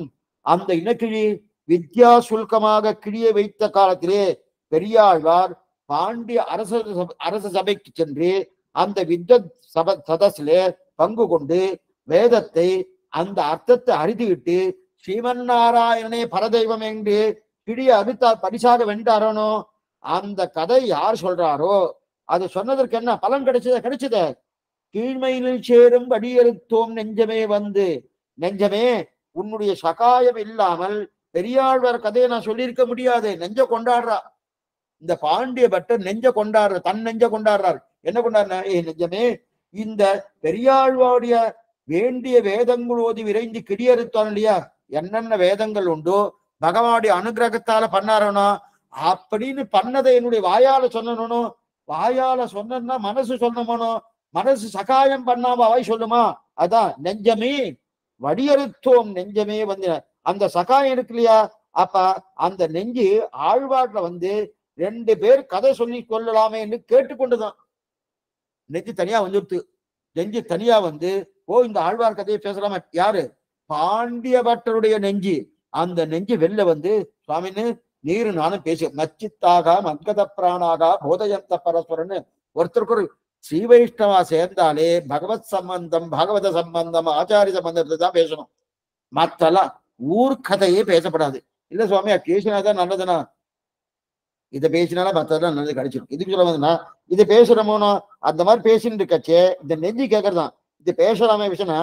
ஏன்னா அப்ப நெஞ்சு ஒத்துழைக்கலன்னா நாம மட்டும் தனியா காரியத்தை பண்ண முடியுமா? ஒண்ணும் வேண்டாம். காலக்ஷேத்துக்கு வரணும். காலக்ஷேத்துக்கு வரணும்னா இருக்கட்டும் சுவாமி, இன்னும் இப்ப 2 நாளா விட்டுட்டாரு, இன்னும் 3ஆம் நாள் பண்ணிட்டு இருக்காரு, இருக்கட்டுமே இதுக்கப்புறம் ரெக்கார்டிங் வருது கேட்டுக்கலாமான்னா அப்ப நெஞ்சு ஒத்துழைக்கலன்னு அர்த்தம். நெஞ்சு ஒத்துழைச்சா தான் காழச்சம் வர முடியும். அப்ப அந்த நெஞ்சை தட்டி கொடுக்கணுமோனோ அடிக்கடி நெஞ்சமே நல்ல நல்லை உன்னை பெற்றால் என் செய்வோம். அப்பப்ப ஆழ்வாரு நெஞ்ச நன்னாக்கணும். நெஞ்சமே நல்ல நல்லை நம்முடைய நஞ்சு அப்படின்னு அப்பப்ப நெஞ்ச நன்னா சகாயமா போட்டுப்பா இல்லையா? அப்ப நெஞ்சு சகாயம் பண்ணாதான் பகவத் விஷயமே கிடைக்கும். ஆழ்வார் நெஞ்சை விட்டு கொடுக்கவே மாட்டான், எப்பவுமே விட்டு கொடுக்க மாட்டார். நெஞ்சன் சகாயம் பண்ணிட்டா தாழ்ந்த நிலையான தூமாதி மார்க்கத்துக்கு போக போய் விளத்தையில கீழ்மையில் சேரும் நெஞ்சமே. கீழ்மையில் சேரும்னா தாழ்ந்த கதி. அர்ச்சராதி மார்க்கம் சிவகுண்டம் போறது, தூமாதி மார்க்கம் நரகத்துக்கு போறது. தூமாதி மார்க்கம் எல்லாமே நரகத்துக்கு போறது இல்லையா? தூமாதி அப்படிப்பட்ட தூமாதி மார்க்கம் நரகத்துக்கு போய் விழ தேவையில்லையே. ஏன் விழ தேவைன்னா நெஞ்சு சகாயம் பண்ணிட்டு. என்ன சகாயம் பண்ணிட்டு? ஆழ்வாருடைய அவர் போய் எங்க போய் அறுத்தாரணும். முன்னால் கிடி அரைத்தான் என்று உரைத்தோம். அந்த கிடி அரைத்தனும் எந்த சுல்கம்? வித்யசரை சபையில போய் வித்யா சுல்கமான கிடி அறுத்தாரணும். அந்த அழுத்தபடியாலே அந்த அறுத்த விஷயத்தை நெஞ்சு பேசித்தனும். அப்ப நெஞ்சு சகாயம் பண்ணபடியாலே தூமாதி மார்க்கத்தில் போக வேண்டிய தேவையில்லை. அப்பன்னா என்ன அர்த்தம்? யாமிய திக்கு அப்படின்னா யமபடத்துடைய திக்கு தெற்கு திக்கு. எல்லாரும் சொல்லுவா தெற்கு பக்கம் உட்காடுறாத, தெற்கு பக்கம் சேவிக்காத, தெற்கு பக்கம் தலை வச்சு படுக்காதுன்னு சொல்லுவா. அது என்னமோ தெற்குன்னா யமதிக்கு யாமிய திக்கு. இது ராமாயணம் விட்டு அதிலே முதல் தனியன்னு அதான் வருது. முன்னை வினையகல மூங்கில் கொடிய முதம் பொன்னங்களக்கவன போதிரண்டும் என்னுடைய சென்னிக்கனியாக தேற்றிய தென்புலத்தாருக்கு, தென்புலத்தார் அதான் தெற்கு திசை, தென்புலத்தாருக்கு என்ன கடவுடைய அதை பத்தி நினைக்க வேண்டிய அவசியமே இல்லைன்னு தெரிவிக்கிறார். அதே போல இங்க முன்னால் கிடியறுத்த கீழ்மையினில் சேரும், கீழே இருக்கக்கூடிய தூமாதி மார்க்கத்துக்கு போக வேண்டிய தேவையே இல்லை. நெஞ்சமே வந்து அப்படின்னு தெரிவிக்கிறா இல்லையா? அப்படிப்பட்ட நெஞ்சு அந்த தெற்கு பக்கம் தலை வச்சு படுக்கான்னு சொல்றா இல்லையா? ஏன் சுவாமி? ஆனா இவர் மட்டும் தெற்கு தான் பார்த்துட்டு இருக்கார். ரங்கநாதன் எங்க பாக்குறான்னா தென்திசை இலங்கை நோக்கி பெரிய பெருமாள் குடதிசை முடியை வைத்து உடதிசை பாதம் நீட்டி வடதிசை பின்பு காட்டி தென்திசை இலங்கை நோக்கி, இலங்கை பக்கம் தானே பார்த்துட்டு இருக்காரு. அவருக்கு எல்லாம் உண்டு. தெற்கோ வடக்கோ மேற்கோ கிழக்கோ அதெல்லாம் அவருக்கு ஒண்ணும் கிடையாது. நமக்கு தானே சுவாமி தெற்கு ஆகா சுவாமி வேண்டாம், சுவாமி வேண்டாம் சொல்றோம் இல்லையா? அதெல்லாம் தெற்கு பக்கம் போக வேண்டிய அவசியம், பார்க்க வேண்டிய தேவையில்லைன்னு தெரிவிக்கிறார். இதுதான் இந்த பாசுரத்தில மேலிருந்தவாறு அர்த்தம். இப்ப வியாக்கியானத்தை பார்ப்போம். ஆச்சரியமே. மின்னார் தனமதில் சூ வில்லுபுத்தூர் என்று ஒரு கால் சொன்னார் கழக்கமலம் சூடினோம், முன்னால் கிடியறுத்தோம் என்கிறைத்தோம், கீழ்மையிலும் சேரும் வழியறுத்தோம் நெஞ்சமே வந்து. மின்னார் தடமதில் சூழ் தேஜ பிரசுரமான பெரிய மதிலாலே சூழப்பட்ட வில்லுபுத்தூர். இத்தால் செம்பனைந்த மதில் இருக்கை பிரதிகூலர்களுக்கு கிட்ட வண்ணாதபடியால் அனுகூலருக்கு கண்டு வாழும்படியாய் இருக்கை. கல்மதில் போலே அத்தலைக்கு அரணாய் மங்களாசாசன பரனான பெரிய ஆழ்வார் இருக்கும் ஊரில் மதிலிரே ஏவம் விதமான மதிலாலே சூழப்பட்ட வில்லுபுத்தூர் என்று ஒரு கால் சொன்னார் கலக்கமலம் சூடினோம். ஒரு காலாகிலம் வில்லுபுத்தூரை உச்சரித்த ஸ்ரீவைஷ்ணனுடைய ஸ்ரீபாத கமலங்களான பைங்கமல தந்தெரியலாக தலையிலே சூடினோம். கோவிந்தன் தன் அடியார்களோடு என் திசைக்கு விளக்காகி நிற்பார் இணையடி தன் தசை மேலவே என்று ஆழ்வாரும் அருளி செய்தது. இது வரைக்கும் பார்த்தோம். விண்ணார் தனமதில் சூ வில்லுபுத்தூர், அதாவது மதில் சூழ்ந்து இருக்கக்கூடிய வில்லுபுத்தூர் என்கிறார். மதில் சூழ்ந்து இருக்கான் சுவாமி, அவ்வளவு பெரிய மதிலானா மதில் சூழ்ந்து இருக்கு. அந்த உற்சவம் நடந்துட்டு இருக்கு. ஸ்ரீவில்லிபுத்தூர் மதிலே ரொம்ப பெருசு. அப்படிப்பட்ட மதில் சூழ்ந்து இருக்கு இல்லையா? அப்படிப்பட்ட சூழ்ந்து இருக்கக்கூடிய மதில் ஆழ்வார்கள் அடிக்கடி மதில பாடுவா. எங்க சுவாமி? 7 மதில பாடி இருக்கார். எங்க இருக்கு சுவாமி? 9ஆம் 10 10ஆம் திருவாவிழி மாலை நன்னி தொழுதெழுமினோ விடைகட காலை மாலை கமலமலரட்டினில் வேலை மோதும் மதில் சூ திருக்கண்ணவரம். திருக்கண்ணவரத்துக்கு 9 மதில் இருக்கான். ஸ்ரீரங்க 7 மதில்கள். அதே போல ஸ்ரீரங்கத்துக்கு 7. இன்னைக்கு 7 மதில் இருக்கானா? இல்ல. இன்னைக்கு திருக்கண்ணவரத்துக்கு 7 மதில் இருக்கானா? இன்னைக்கு கிடையாது, கிடையாது. ஏன்னா வேலமோதும் மதில் சூழ் சமுத்திர அலைகள் திருக்கண்ணபுரத்துடைய அந்த மதில் செவரு, அந்த தன்னதுடைய செவருடைய மதில வந்து மோதுமா. வேலமோதும் மதில் சூழ். அதே போல வெள்ளி 5 மதில் சூழ் வானையுந்தம் மதில் சூழ்னு தெரிவிக்கிறார். 7 மதில்கள் தெரிவிக்கிறார். வெள்ளி 5 மதில் சூழ்னு தெரிவிக்கிறார். இதை பத்தியே சுவாமி மணவாள மாமுடியுடைய அஷ்டதிக்கதிகள் ஒருத்தரா இருக்கக்கூடிய எறும்பியப்பா அவர் ஒரு கிரந்தம் பண்ணியிருக்கார். அந்த கிரந்தத்துல இந்த மாதிரி உண்டா சுவாமி, இந்த மாதிரி வெள்ளியை இந்த மதில் சூ திரு வானை இந்த மதில் சூ வானத்தளவு மதில் இருக்குன்னா இதெல்லாம் அந்த மாதிரிலாம் கிடையாது. ஆனா மதில் பெருசா இருந்திருக்கே தவிர அதுக்கு என்ன அர்த்தம்னு அவர் அங்க எடுத்திருக்காரு, அந்த கிரந்தத்தை எடுத்திருக்காரு. இதுக்கு சொல்ல வந்தேன்னா அப்ப 7 மதில்கள் இருக்கணும். இரண்டாவது அது ஸ்ரீரங்கத்திலே இருக்கு. ஸ்ரீரங்கத்திலும் இருக்கு. ஸ்ரீரங்கத்துக்கு மேல வீடுன்னு பேரு, கீழே வீடுதான் திருப்பந்தனம். எது? திருக்கண்ணபுரம். உலகமேத்தும் தென்னானாய் வடவானாய் கொடபானானாய் குடபால மகனானாய் இமையோர்க்கென்றும் ஒன்னானாய் தெரிவிக்கிறார் திருவெங்காழ்வார் திருநெடுந்தாண்டகத்துல. அப்ப மேல வீடு ஸ்ரீரங்கம், கீழே வீடு திருக்கண்ணபுரம். 7 மதில் இருக்கணும். 7 பாட்டால ஆழ்வார் 7 மதில் சொல்லிக்கிறானோ. இன்னைக்கு நம்ம போய் சேவிச்சா 7 மதில் இருக்கானா? கிடையாது. ஒரு மதில் தான் சேவை. சில சோழ மன்னவன் என்ன பண்ணா, சைவர்கள், இந்த சரித்திரத்துடன் சுருக்கமா சொல்லிடுறேன். இந்த சைவர்கள் என்ன பண்ணான்னா அந்த மதிலை இடிச்சுட்டே வரா.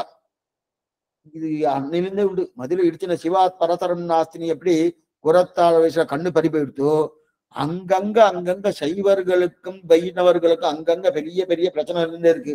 ஆனா சைவர்களுடைய ஆதிக்கம் தான் அதிகமா இருந்தது. அதிகமா இருந்தபடியாலே இந்த வைஷ்ணவத்துடைய கோயிலாம் இடிச்சுட்டே வரா. இந்த சோழ மன்னன் அவன் பெரிய சைவ மன்னன்.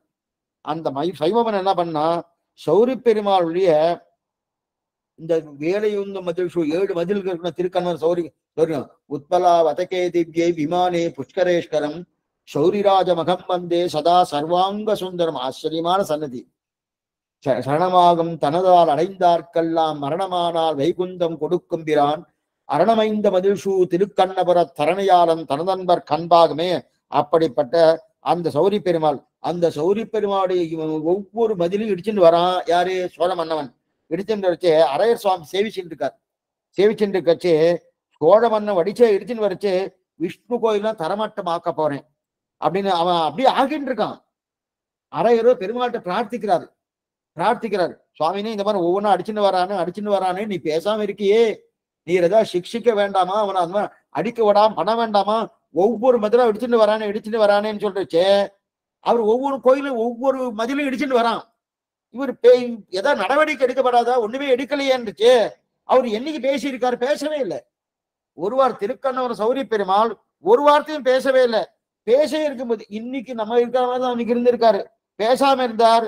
நீ எல்லாம் வில்லு பிடிச்சுட்டு இருக்கேன்னு பொம்மையா அந்த வில்லெல்லாம் அரைய சுவாமி கேட்கிறாரு. கையில வில்லி பிடிச்சுட்டு இருக்க பஞ்சாயுதங்கள் வச்சுட்டு இருக்கணும். சக்கரத்தாள் சக்கரம் என்ன, சங்கம் என்ன, சாங்கம் என்ன, அதே போல கதை என்று சொல்லக்கூடிய கத்கது என்ன, அது கத்தி என்ன பிடிச்சுட்டு இருக்கே, இதெல்லாம் பொம்மையா, இதெல்லாம் உன் நெஞ்சம் கிடையாதா, இதெல்லாம் நீ காரியம் பண்ண மாட்டியா அப்படின்னு கேட்கிற. அதுக்கும் பேசவே இல்லை. பேசாம இருந்தார். கொழுப்பப்ப போல வச்சுட்டு இருக்கா. இவர் கோபம் வந்துடுச்சு அரைய சுவாமிக்கு. ஒவ்வொரு மதுரா இடிச்சுன்னு வந்துட்டு இருக்கா. கோபம் வந்தோடனே தான் தானம் போட்டுண்டே அரையர் சேவிச்சுட்டு இருக்கா இல்லையா, அந்த தாளத்தை எடுத்து பெருமாள் திருமுக மண்டலத்துல அடிச்சுட்டார். கோபம் வந்து அடிச்சு. இன்னைக்கு நீங்க போய் சேவிக்கலாம். உற்சவருடைய இந்த ஒரு வடி இருக்கும். திருக்கண்ணூர் போனேன்னா இதெல்லாம் போய் சேவிக்கணும்னா காலக்ஷேபத்தை தான் தெரியும். வேற எதுவும் புஸ்தகத்துல அவ்வளவுதான் எழுத மாட்டான். இன்னைக்கு நீங்க திருக்கண்ணூர் சௌரி பெருமாளுடைய இந்த திருமுக மண்டலம் சேவிச்சேன்னா இந்த திருமுக மண்டலத்துல இந்த இடத்துல வடு இருக்கும். அரையர் சுவாமி தாளத்தால அடிச்ச வடு. அந்த அடிச்ச உடனே அவருக்கு ரத்தம் வந்துவிட்டு. ரத்தம் வந்தோடனே அப்பதான் அவர் நடவடிக்கை எடுக்கிறார். தன்னுடைய ஆயுதத்தை வைத்துக் கொண்டு அந்த சோழ மன்னனை இல்லாத ஆக்கினார். அதுக்கப்புறம் மேற்கொண்டு அந்த மதில்னால் நிர்மாணிக்கப்பட்டதுன்னு தெரிவிக்கிறார். இதுக்கு சொல்ல வந்தனா அந்த பெருமாள் வில்லிருந்து பானத்தை வருஷத்து அந்த மன்னனை ஓட்டி விட்டாருன்னு சரித்திரம் இது. அந்த நாட்கள் அத்தனை தூரம் மதில கொண்டாடுறா. மின்னார் தடமதில் சூழ். இன்னைக்கு நீங்க திருக்கண்ணபுரம் சௌரி பெருமாள் போய் சேவிச்சா கிட்டக்க போய் சேவிக்கணும். கிட்டக்க போய் அங்கெல்லாம் அவ்வளவு கூட்டம்லாம் இருக்காது. உற்சவத்துல தான் கூட்டம் இருக்கும். மீதி நாள்லாம் அவ்வளவு கூட்டம் இருக்காது. உற்சவம் போய் கேட்டீங்கன்னா இங்க கிட்டக்க இங்க இந்த இடத்துல வடு தெரியும். உற்சவருக்கு மூலவருக்கு இல்லை, இந்த இடத்துல வடு தெரியும். அந்த வடு அரையர் சுவாமி அடிச்ச அந்த தாளத்தால் அடிச்ச வடு. இதுக்கு சொல்ல வந்தேன்னா அப்ப திருப்பல்லாண்டு பிரபந்தத்துக்கு மதிலுக்கு நெருங்கிய தொடர்பு இருக்கு. ஆழ்வாருக்கு பெருமாளுக்கு என்ன வந்துடும் பயந்துதானே பாடுறார் திருப்பல்லாண்டு. இப்ப பயந்தா என்ன சுவாமி என்ன செய்யணும்னா பெட்டுக்குள்ள வச்சு பூட்டிட்டு போகணும். பயந்தா என்ன பண்ணுவோம்? இப்ப நம்ம ஒரு பெரிய நகை வச்சுட்டு இருக்கோம், வைரத்தை வச்சுட்டு இருக்கோம், யாரும் வந்து எடுத்துக்கிறாருன்னா அதுக்கு தனியா ஒரு பெட்டி வச்சு பூட்டிட்டு போனோம். அந்த நிறைய பெட்டி வச்சு பூட்டுருவோம். அது போல ஆழ்வாருக்கெல்லாம் ஒரு திருப்தி என்னன்னா பெரிய மதில் இருக்கு அப்படின்னு. இந்த மதிலுக்குள்ள உள்மதில் திருவரங்கத்திலே 7 மதில் இருக்கணும். அடவலஞ்சா நதியிலிருந்து ஒவ்வொரு மதிலா உள்ள போறதுனா மங்கமன்னன் சுற்று, குலசேகரன் திருச்சொத்து ஒவ்வொன்றும் வந்துட்டு இருக்கணும். அந்த மாதிரி ஒவ்வொரு மதிலுக்குள்ள இருந்தா நிம்மதியா தூங்குவ ஆழ்வார்கள்லாம். ஓ மதில் இருக்கு மதில் இருக்கு மதில் இருக்குன்னு தூங்குறா இல்லையா? அதனால்தான் விடாம மதில பாடுறா. ஏன்னா அவளுக்கு பயம், பகவானுக்கு ஏதோ ஆபத்து வந்துருமோ ஆபத்து வந்துடும். மதில் இருக்குன்னா அதான் மென்னார் கடமதில் சூழ், மதில்களாலே சூழப்பட்ட சன்னதி. அப்ப பெரியவாளுக்கு மதில்னு சொன்னாலே தூங்க போயிடுவார். சுவாமி மதில் இருக்கா, பெருமானுக்கு ஆபத்து இல்லை, அப்ப தூங்கினா.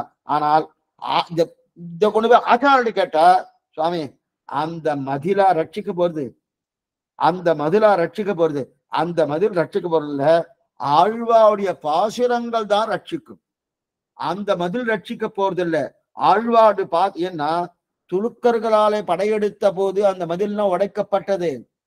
12,000 ஸ்ரீவைஷ்ணவர்கள் ஒரே நாள்ல கொண்டுட்டா ஸ்ரீரங்கத்துல. இதெல்லாம் நடந்தது. இன்னைக்கு என்னமோ அரசாங்கத்துல பெருசா என்னமோ பேசிட்டு இருக்கா. இந்த சனாதன தர்மத்துக்கு எத்தனை கொள்ள அடிச்சிருக்கா தெரியுமா இந்த வேற்று மதத்தவர்கள்? எத்தனை கொள்ள அடிச்சிருக்கா, அத்தனை கொள்ள அடிச்சிருக்கா. இன்னைக்கு என்னமோ ரொம்ப வசதியா பேசிட்டு இருக்கா. அவெல்லாம் அத்தனை கொள்ள அடிச்சுன்னு போயிருக்கு. எதுக்கு சொல்ல வந்தேன்னா, அப்ப இந்த சைவ பண்ண இடிச்சுட்டே வரானு சொல்றேன். இடிச்சுட்டே வரானோ அவனுடைய புள்ள ரொம்ப நல்லவன்.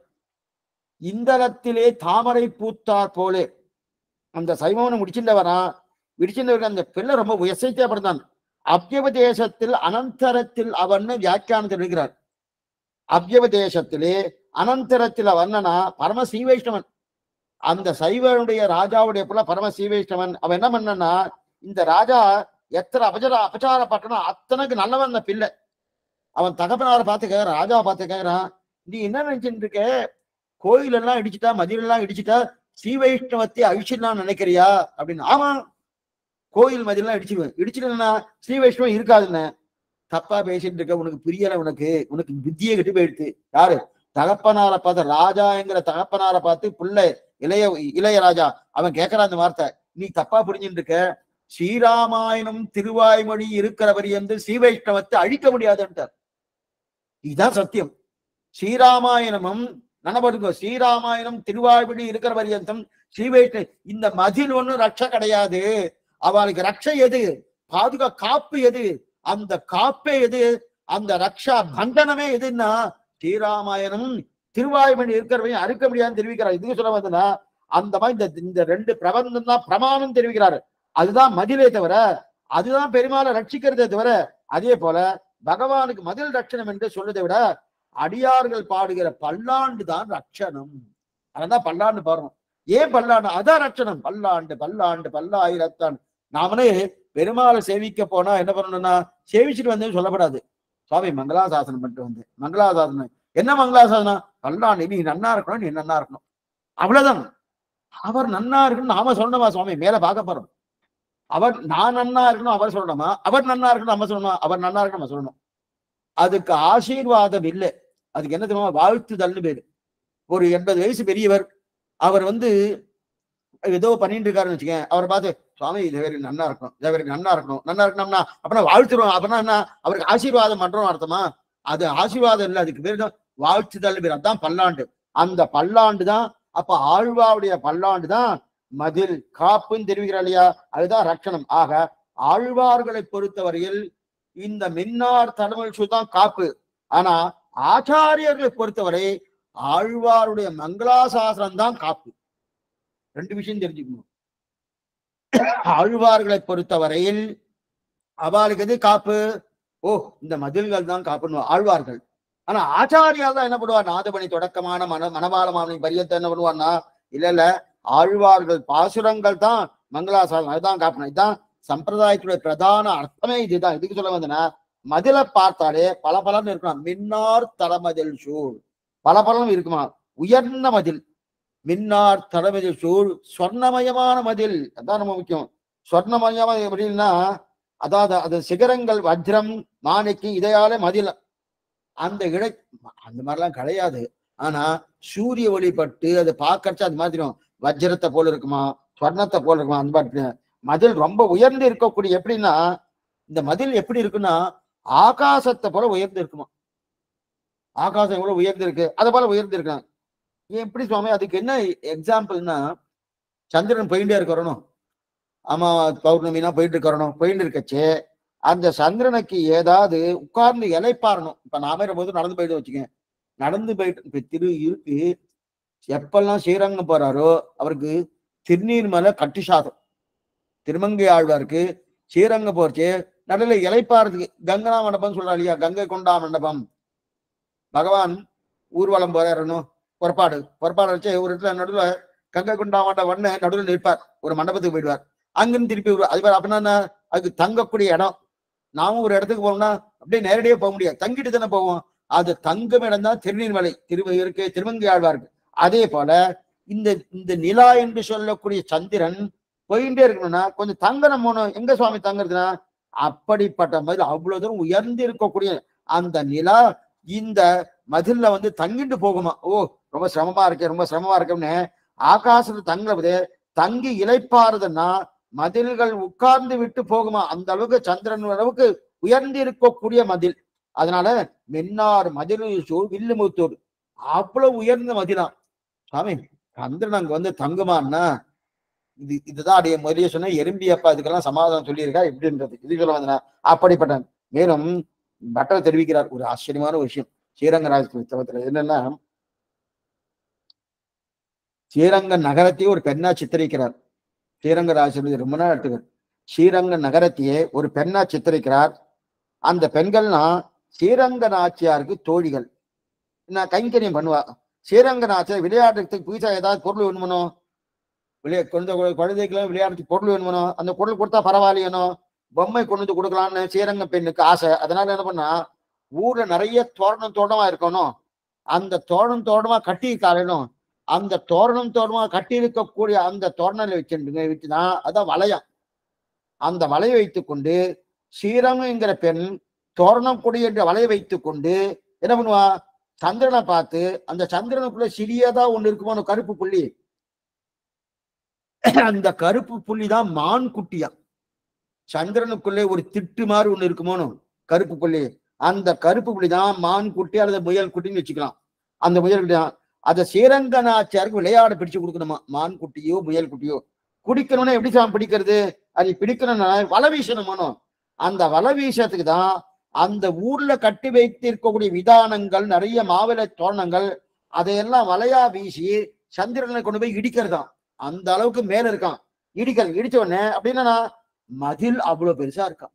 அந்த மதில்ல ஏறி அந்த சந்திரன் மேல போட்டு அந்த அதை கொண்டு வந்து கொடுக்குறானா ஸ்ரீரங்க நாச்சியாருக்கு. என்ன கொடுக்குறானா, அங்க இருக்கக்கூடிய அந்த முயல் குட்டியோ அதான சந்திரனுக்கு நடுவில் இருக்கக்கூடிய முயல் குட்டி மாதிரி இருக்கணும். இவர் கற்பனை, இந்த கற்பனையார கொண்டு வந்து கொடுக்குறாரனோ. அப்ப அந்த ஸ்ரீரங்கம் என்னும் பொன்மதில் என்னும் உயரமான கைகளை கொண்டு தோரணம் என்கிற வலையை வீசி அதிலிருந்து ஒரு சின்ன முயல் குட்டியை சந்திரனத்திலிருந்து பிடித்து ஸ்ரீரங்கநாதர் விளையாட கொடுக்கிறான்னு பட்டாரு ஸ்ரீரங்கராஜத்தை தெரிவிக்கிறார். எதுக்கு சொல்லணும்னா அவ்வளவு உயர்ந்த மதில்கள், அவ்வளவுதான் அவ்வளவு உயர்ந்து இருக்கக்கூடிய அதான் மென்னார் தடமதில் சோழ் செம்பொன் கோய்ந்த மதில்களாக இருக்கை. சொம்பொன் ஏய்ந்த மதில்களாக இருக்கைன்னா மதில் இருப்பதனால ராவணனோ சிசுபாரனோ கும்பகரனோ உள்ள வர முடியாது. மதில் இருந்தாலும் இவெல்லாம் இந்த இவரெல்லாம் துஷ்டர்களும் வர முடியாது. யாரெல்லாம் பகவானை விரோதிக்கிறார்களோ அவர்கள் உள்ளே நுழைய முடியாது. நன்னா தடுத்துறது மதில். பகவானை விரோதிக்கிறானே தடுத்துறது. யாரெல்லாம் அனுக்கூர்களா இருக்கலோ அந்த பெருமானத்தை பிரீத்தி அந்த மதிலை பார்த்தா திருப்தி ஏற்படுறது. மதிலை பார்த்தா உள்ள போக முடியலன்னு ராவண கும்பகர்ணனுக்கெல்லாம் என்னது பயம் வந்துடுறது. ஆனா அந்த மதிலை பார்த்தா அனுகூலர்கள் பக்தர்களுக்கு என்னன்னா நல்லா இருக்கு சுவாமி, யாரும் பிரதிகூலர்கள் யாரும் வரமாட்டா அந்த ராட்சசால வரமாட்டான்னு திருப்தி எடுக்கிறாள் இல்லையா. ஒரே மதில் தான் கும்பகர்ணனை பார்த்து பயப்படுறான். அதே மதில்ல பிரகலாதன் பார்த்தா விதுரனும் பிரகலாதன் பார்த்தா நம்ம பெருமாளை காத்து கொண்டு இருக்கிற பல்லாண்டு இதுதான் அப்படின்னு தெரிவிக்கிறா இல்லையா. அப்பனா என்ன மதில் தான் ரட்சிக்கிறது ஆழ்வார்களுக்கும் இவர்களுக்கும். ஆனா ஆழ்வாருடைய பாசுரங்கள் தான் ரட்சிக்கிறது காப்பு யாருக்கு, ஆச்சாரி. அப்படிப்பட்ட மின்னார் மதில்களில் சூர். அப்ப சிவில்லிபுத்தூர்ல இருக்கிற மதிலுக்கு அத்தனை பெருமை. மற்ற மதில்லாம் ஒரு தனி தட்டுனா இது தனி தட்டு. என்ன சுவாமி தனி பெருமைனா மற்ற ஊர் மதில் போல அல்ல சிவில்லிபுத்தூர் மதில். ஏன்னா சிவில்லிபுத்தூர் மதிலுக்கு தனிச்சிறப்பு என்னன்னா பெருமாளை காப்பாற்றுறது என்பது பெரியாழ்வாருக்கு தானே தெரியும். இதை நல்லா புரிஞ்சுக்கோ. பெருமாளை ரட்சிக்கிறது யாரு, பெருமாள் பெரிய ஆழ்வார் தானே, ஏன் சுவாமி மேல மீதி மீதி ஆழ்வார்னா ரட்சிக்க மாட்டாருன்னா அவளுக்கு முதல்ல பெருமாளை சேவிச்ச உடனே என்ன தோன்றது, என்ன பாரு என்ன பாரு என்ன பாரு எனக்கு மோட்சத்தை கொடுத்து எனக்கு பிரார்த்திக்கிறா. ஆனா பெரியாழ்வார் பகவானை சேவித்த உடனே உனக்கு என்ன ஆபத்து வந்துடும், நீ நன்னாரு பல்லாண்டு பல்லாண்டு பல்லாண்டு பகவானை ரட்சிக்கிறார் இல்லையா. அப்ப பகவானை ரட்சிக்கக்கூடிய தன்மை பெரிய மற்ற ஆழ்வாரை கண்ண பெரிய ஆழ்வார்தான் இருக்கு. அதனால அந்த ஊர்ல இருக்கக்கூடிய மதில்கள் என்னன்னா அது தங்க மதில் என்ன தெரியுதுன்னா என்ன தெரியும்னா தங்களை தானே காப்பாத்துக்கலாம். அப்ப பல்லாண்டு என்று காப்படும் பான்மையன் பெருமாள். அப்ப ஆழ்வார்கள்லாம் தங்களை தான் பாத்துக்கிறான். பெரியாழ்வார் தன்னை பார்க்காம பகவானை பாக்குறாருனோ. அப்ப அந்த ஊர்ல இருக்க மதிலுக்கு தான் அவர் பாடம் சொல்லி கொடுக்குறாராம். ஏ மதிலே, நீ என்ன பண்ற, என்ன போல இரு, ஏனைய ஆழ்வார்களை போல இருக்காது. என்னன்னா நான் பகவானை பார்த்துட்டு அவனுக்கு பல்லாண்டு சேவிக்கிறவனோ அதே போல நீ இந்த இருன, அதே போல இருனர். ஏன் சுவாமின்னா அந்த ஊர்ல இருக்க மதிக்கு தான் அத்தனை பாடம் சொல்லிட்டு பாரான். அப்ப என்னன்னா அந்த மதிலே ரட்சிக்கிறதா, பல்லாண்டு சேவிக்கிறதா. ஆனா மின்னார் தளபதில் சூழ் நல்ல சேவிக்கு தெரிஞ்ச அத்தியாபகர்களா இருந்த ஊரில் நல்ல வித்தியார்த்திகள்லாம் இருப்பா. ஏன்னா நல்லா சேவிக்கிறா வச்சுக்கேன், அந்த ஊர்ல தான் நிறைய வித்தியார்த்திகள்லாம் இருப்பா. இந்த ஊர் மதிலுக்கு ரட்சிப்பதுக்கு நல்லா தெரியுமோனோ. ஏன்னா பெரியாழ்வார் மதில் ரட்சிக்கிறாரணும், அதனால நல்லா தெரியுமோனோ. அதனால அவர் நல்லா தெரிய பாடுறார். மின்னார் தடமதில் சூழ் உயர்ந்து படர்ந்து நன்றாக பருத்தி இருக்கக்கூடிய மதிலினர், உயர்ந்து படர்ந்து நன்றாக பருத்தி இருக்கக்கூடிய அந்த மதிலாலே சூழப்பட்ட வில்லிபுத்தூர். மின்னார் தடிமதில் சூழ் வில்லிபுத்தூர். இப்ப மதிலுக்கு உண்டான விசேஷம் பார்த்துட்டோம். அதுக்கு உண்டான சிறப்பு என்ன, மதில்களாலே சூழப்பட்டது.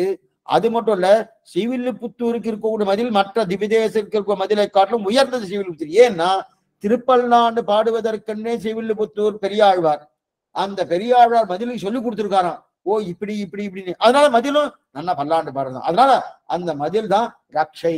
அதான் மின்னார் தனது சூழ் வில்லிபுத்தூர் என்று ஒரு கால் சொன்னார் கடற்கவலை சொன்னார் அப்படின்னு ஒரு தடவை சொன்னா போறார். ஒரு தடவை வில்லிபுத்தூர்னு ஒரு தடவை சொன்னா போருமா, சோறும் சுவாமி. ஒரு சகசிரவனம் சொல்ல வேண்டாம், 1000 பாசனம் சேவிக்கணும். வில்லிபுத்தூர்னு ஒரு தடவை. எது போல, கேசவ கிளேசநாசனகா, கேசவ கிளேசனா, கேசவன்னு ஒரு தடவை சொன்னா போறோம், உன்னுடைய கிளேசங்கள் எல்லாம் களையிறது. இது யாரு கேட்கறா தெரியுமா, யமன் கேட்கறான் அந்த வார்த்தையை.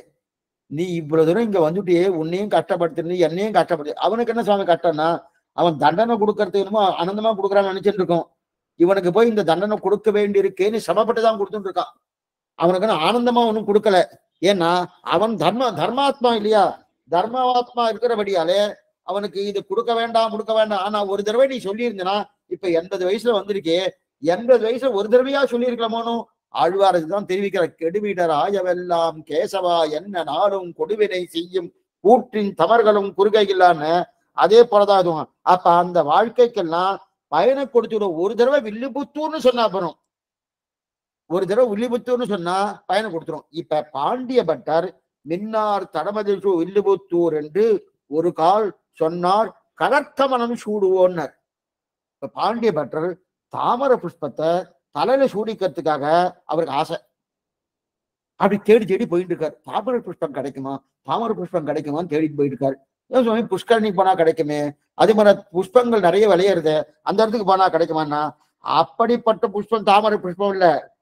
ஒவ்வொரு கடைக்கும் போய் தேடிட்டு இருக்காரு. அந்த புஷ்பத்தை இங்க இல்ல, இங்க இங்க என்ன புஷ்பம் வேணும்னு கேக்குறாருன்னா, எனக்கு பாத கமலம் என்கிற புஷ்பம் வேண்டும். தாமரை புஷ்பம்ன்றது அது பாத கமல புஷ்பம் இல்ல. பாத கமல புஷ்பம் நாங்க கேள்விப்பட்டதே இல்லையன்னா இருக்கு. மின்னார் தடமதில் சூழ் வில்லிபுத்தூர் என்று ஒரு கால் சொன்னார் கடற்கமலம் சூடிமோம். அதான் பாதகமலம். கடற்கமலம் ஈக்குவல் பாதகமலம். அந்த பாதகமலம் புஷ்பம் வேணும் இருக்கான இருக்கு. யார் சுவாமி, கண்ட பேர் பாதகமலம் அல்ல, வில்லிபுத்தூர் என்று ஒரு கால் சொன்னார். யார் சொல்லியிருக்காளோ அந்த சொன்னவாளுடைய பாதகமலம், அந்த பாதகமலத்தை சூடுவோம். கமர்கமலம் சூடுவோம். வெறும் கமல புஷ்பம் வேண்டாம், பாத கமலமும் வேண்டாம். யார் இந்த பாருங்க, வெறும் கமலமும் வேண்டாம், பாத கமலமும் வேண்டாம். யார் ஸ்ரீவில்லிபுத்தூர் என்று சொன்னாலோ அவளுடைய பாத கமலங்கள் வேண்டும். என்ன பண்ணுங்க, யார் ஸ்ரீவில்லிபுத்தூர் அப்படின்னா ஸ்ரீவில்லிபுத்தூர்னு சொன்னா திருமாலிருஞ்சோல மலை என்பேன் என்ன திருமால் வந்து என் நெஞ்சு நிறைய புகுந்தான் ஆழ்வார் பாசனம். அப்படி இருக்க செய்து அப்படிப்பட்ட பாதக பலம் தான் என்ன ஸ்ரீவில்லிபுத்தூர்னு யார் சொன்னாலோ அவர்களுடைய பாதக பலம் வேண்டும். இது யார் தெரிவிக்கிறது? பாண்டிய பட்டர் தெரிவிக்கிற இந்த தனியனை பண்ணவர் தெரிவிக்கிறார். பின்னால் கிழியறுத்தோ என்கிற அந்த பாதகமலத்துக்கு தான் நாம் தலையாலே சூடுவோம். சரி சுவாமி, அதை சூடும் போது குளிர்ந்து இருக்குமா? அந்த புஷ்பம் எப்படி குளிர்ந்து இருக்குமா? அணிபுதுவை பைங்கமல தந்தெரியல் பட்டர்பிரான் கோதை சொன்ன சங்கத்தமிழ் மாலை இருக்கு இல்லையா? அணிபுதுவை இந்த திருப்பாவையில கடைசி பாட்டு 30வது பாட்டு. அணிபுதுவை பைங்கமல தந்தெரியல் பட்டர்பிரான் கோதை சொன்ன சங்கத்தமிழ் மாலை. அப்படி இருக்கச்சே பெருமாள் மாலை வந்து சுடுமா, ஆனா பெரியாழ்வார் மாலை குழு குழுன்னு இருக்குமா. அதனால்தான் அணிபுதுவை பைங்கமல தந்தெரியல் பட்டர்பிரான். தன்னா குளிர்ச்சியா இருக்குது, தன் தெரியல் குளிர்ச்சியா இருக்கக்கூடிய பட்டர்பிரான் தெரிவித்தார். அப்ப குளிர்ச்சியா இருக்கக்கூடிய பட்டர்பிரான் சூடா யாரும் இருக்காரு? யார் இருக்கார் சூடார்? வடபத்திர சாயி, அவர் சூடா இருக்கார், இவர் குளிர்ச்சியா இருக்கு. ஏன் ஆழ்வார் குளிர்ச்சியா இருக்காருன்னா, அவர் குளிர்ச்சியான அவருக்கு வந்து கும்பகர்ணன் சிசுபாலனும் பார்க்க வேண்டிய அவசியம் இல்லை. இவருக்கு எப்ப பாரு சிசுபாலனும் கும்பகர்ணன் ராவணன் இவளை பார்க்கணுமானோ, பார்க்கும் போதுதான் கோபம் வருமானோ. கோபம் வந்தா என்ன உடனே என்ன ஆகும்? சூடு ஏறிடும். சூடு ஏறிடும், அப்ப சூடா இருக்க போறது. ஆனா ஆழ்வார்களுக்கு அவர் பார்க்கும்போது பெருமாளை பார்த்தா போருமே, பெருமாள் குளிர்ச்சியா இருக்காரு, அந்த குளிர்ச்சியை பார்க்கும்போது இவர் குழு குழு வந்துடுறது. அல்லதான் அணிபுதுவை பைங்கமல தந்தெரியல் பட்டபிரான், குளிர்ந்த மாலை சாற்றி கொண்டிருக்கக்கூடிய பட்டபிரான்னாரு. அப்ப இவரை சொன்னது எல்லா பாகவதாலும் சொன்ன மாதிரி எல்லா பாகவதருடைய மாலையும் குளிர்ச்சியா இருக்கும். பகவானுடைய மாலை வெப்பத்தோடு இருக்கும். பகவான் மாலைனால ஏன் சுவாமின்னா அவர் அவரெல்லாம் பார்க்க விரோதிகளை பார்க்க வேண்டிட்டே, இவாளுக்கு விரோதியே கிடையாது, பகவானை தவிர விருதும் கிடையாது இல்லையா? அதனால்தான் ஆக பாகவதர்களின் திருவடி தாவனை குளிர்ந்திருக்குமானோ, பெருமாளுடைய திருவடி சொல்ல முடியாது சுவாமி. ஏன்னா அவருக்கு வேண்டும்னா குளிர்ந்த திருவடியை கொடுப்பார், வேண்டாம்னா சூடான திருவடியை கொடுப்பார். வேணும்னா குளிர்ச்சியோடு கொடுப்பாரு, இல்லைன்னா ஏன்னா இந்த பரீட்சை ஏன்னா அவருக்கு சுவாதந்திரம் இருக்கு. சுதந்திரனா ஒரு நிலை வந்துருச்சுன்னா சூடா கொடுத்துருவார். அதே அவருக்கு கருணாமூர்த்தியா இருந்தா குளிர்ச்சி கொடுப்பார் இல்லையா? இந்த பரீட்சையை வேண்டாம் சுவாமி, அப்ப என்ன பண்ணோம்? பெரியாழ்வார் தான் நமக்கு அவர் திருவடிதான் முக்கியம். இதையே பெரியாழ்வார் 2ஆம் பத்திரம் சாதிக்கிறார். பெரியாழ்வார் திருவடி 2ஆம் பத்திரம் சாதிக்கிறார். என்னன்னா, கோவிந்தனுடைய திருவடிகளுக்கு நாங்கள் ஆட்பட்டவர்கள், 8 திசைக்கும் அவர்கள் தான் விளக்காக இருக்கிறார்களாம். இந்த இடத்துல பாருங்க, இந்த இடத்துல விளக்க வச்சோம், ஒரு இருட்டுக்கு ஒரு சின்ன இடத்துல விளக்க வச்சா அது இது வரைக்கும் தான் வெளிச்சம் வரும். அதே நல்ல தீபஸ்தம்பத்துக்கு மேல வச்சா, நீ ஒவ்வொரு கோயிலையும் கார்த்திகை தீபஸ்தம்பம்னு இருக்கும். இப்பெல்லாம் நிறைய அந்த காலத்து கோயிலெல்லாம் கார்த்திகை தீபஸ்தம்பம் உண்டு. இது பாசாய கோயிலும் உண்டு, ஸ்ரீரங்கத்திலேயும் உண்டு, ஒவ்வொரு ஒன்று உண்டு. ஆனா இன்னைக்கு கட்டக்கூடிய கோயிலெல்லாம் அதெல்லாம் கிடையாது. இருக்கட்டும், அந்த கார்த்திகை தீபஸ்தம்பம் இல்லையா, அந்த கார்த்திகை தீபஸ்தம்பத்துக்கு மேல விளக்கேற்றி வச்சா ஊர் முழுதும் தெரிய தோணும், விளக்கு நல்லா தெரியும். அதே போல பெருமாளுடைய திருவடியை பற்றியவர்களுக்கு எல்லா திசைக்கும் விளக்காக இருப்பார்கள். அந்த பாகவதனுடைய திருவடியையே நாம் தலையாலே சூடுவோம். அப்படிப்பட்ட ஏன்னா பெருமாள் திருவடியை பத்தி நான் என்னது அது நல்லா விளக்கு நல்லா தெரியாது. அந்த பெருமாளை பற்றினுடைய பாகவதர்கள் அந்த பாகவதருடைய திருவடியை தலையால சூடுவோம்னார். இந்த மாதிரி உண்டா சுவாமி? கண்சோர வெங்குருதின்னு ஒரு பதிகம், ஆச்சரியமான பதிகம். திருச்சேர எம்பெருமான் சாரநாத பஞ்சசார கஷேத்திரன்னு பேரு. அதுல கண்சோர வெங்குருதின்னு ஒரு ஒரு பதிகம் திருமங்கையார் தெரிவிக்கிறார். அந்த பாட்டுல என்ன தெரிவிக்கிறார்? தஞ்சேர எம்பெருமான் தாழ் தொழுவார் தாளினை என் தலைமையிலவே என்றார். தஞ்சேர கஞ்சோர வெங்குருதி அப்படின்னு பதிகம். அந்த பதிகத்துல கடைசியில தெரிவிக்கிறார், தஞ்சேர எம்பெருமான் தாழ் தொழுவார் தாளினை என் தலைமையிலே தெரிவிக்கிறார். இது பஞ்சசார கஷேத்திரன்னு பேரு. சாரநாத பெருமாள், சார புஷ்கரணி, அதுக்கு மேல சாரநாயகி தாயார், சாரக்ஷேத்திரம், சார விமானம், சார விருட்சம், எல்லாமே சாரம். பஞ்சசார கஷேத்திரம், சார புஷ்கரணி, சாரநாயகி தாயார், சாரநாத பெருமாள், சாரக்ஷேத்திரம், சார விமானம், சார விருட்சமே சார விருட்சம். இது இத்தனையும் இருக்கு இல்லையா? அந்த எம்பெருமாவுடைய திருவடியை யார் சேவிக்கிறாளோ அந்த சேவிக்கிறவாடைய திருவடி என் தலையிலேன்னு சொன்னார் திருமங்கை ஆழ்வார். இது ஒரு சரித்திரம் கூட சொல்லுவா. யாரெல்லாம் திருச்சேர எம்பெருமான் சேவிக்கிறாளோ அந்த அந்த பரம பாகவனுடைய திருவடியை எடுத்து நான் தலையில சூட்டிக் கொள்கிறேன்னு திருமங்கை ஆழ்வார் தெரிவிக்கிறார். இதுல ஒரு ஐதிக்கியமே உண்டு. என்ன ஐதிக்கம்னா, 2 பேர் போயிட்டு இருந்தா, திருச்சேர எம்பெருமான் சன்னதி வாசல்ல போயிட்டு இருந்தா, 2 பேரும் போயிட்டு இருக்க ஒரு சுவாமி கூப்பிட்டார். சுவாமி உள்ள போய் பெருமாள் சேவிச்சு சாரநாத பெருமாள், சாரண புஷ்கரணி, சரணாயகித்தாயா, ஆச்சரியமான பெருமாள், ஆச்சரியமான பெருமாள், போய் சேவிச்சுட்டு வரலாம்னு சொல்லி போனோம். ஒரு கிளம்பி உள்ள போயிட்டு இருக்கார். போயிட்டு இருக்கச்சு இன்னொருத்தர் தடுத்தார். சுவாமி வேண்டாம், நான் சேவிக்கிறதா இல்லை. ஏன் சுவாமி, வருமே சேவிச்சுட்டு போகலாம், நமக்கு தான் நாள் நிறைய இருக்கு, சேவிச்சுட்டு போகலாமே. இல்ல இல்ல இல்ல, நான் சேவிக்கிறதா இல்லைன்னு. என்ன சுவாமி, பெருமாளை போய் நீ சீவைஷ்ணவர் இருந்துட்டு பெருமாளை சேவிக்கிறதா இல்லையே சொல்றியே அப்படின்னா, இல்ல இல்ல, நான் திருமங்கை ஆழ்வாட்ட அபச்சாரப்படுறதா இல்லை அப்படின்ட்டார். திருமங்கை ஆழ்வாட்ட அபச்சாரப்படுறதா இல்லை அப்படின்னார். இவருக்கு புரியல. ஏன் நம்ம போய் பெருமாளை சேவிச்சோம்னா திருமங்கை ஆழ்வாட்ட அபச்சாரப்படுற மாதிரி ஆகுமான்னு. ஆமா, அது மாதிரி ஆயிடும். ஏன் என்ன அவருடைய பாட்டு பாருங்க, தஞ்சேர எம்பெருமான் தாழ் தொழுவார் தாளினை என் தலைமையிலவேன்னு சொல்லியிருக்கார். யாரெல்லாம் திருச்சேர எம்பெருமாவுடைய திருவடியை பத்துகிறார்களோ அந்த 10 வருடைய பக்தனுடைய திருவடி என் தலையிலன்னு திருவங்கையால் தெரிவிக்கிறாருனோ. அப்ப நான் போய் சேவிப்பேன்.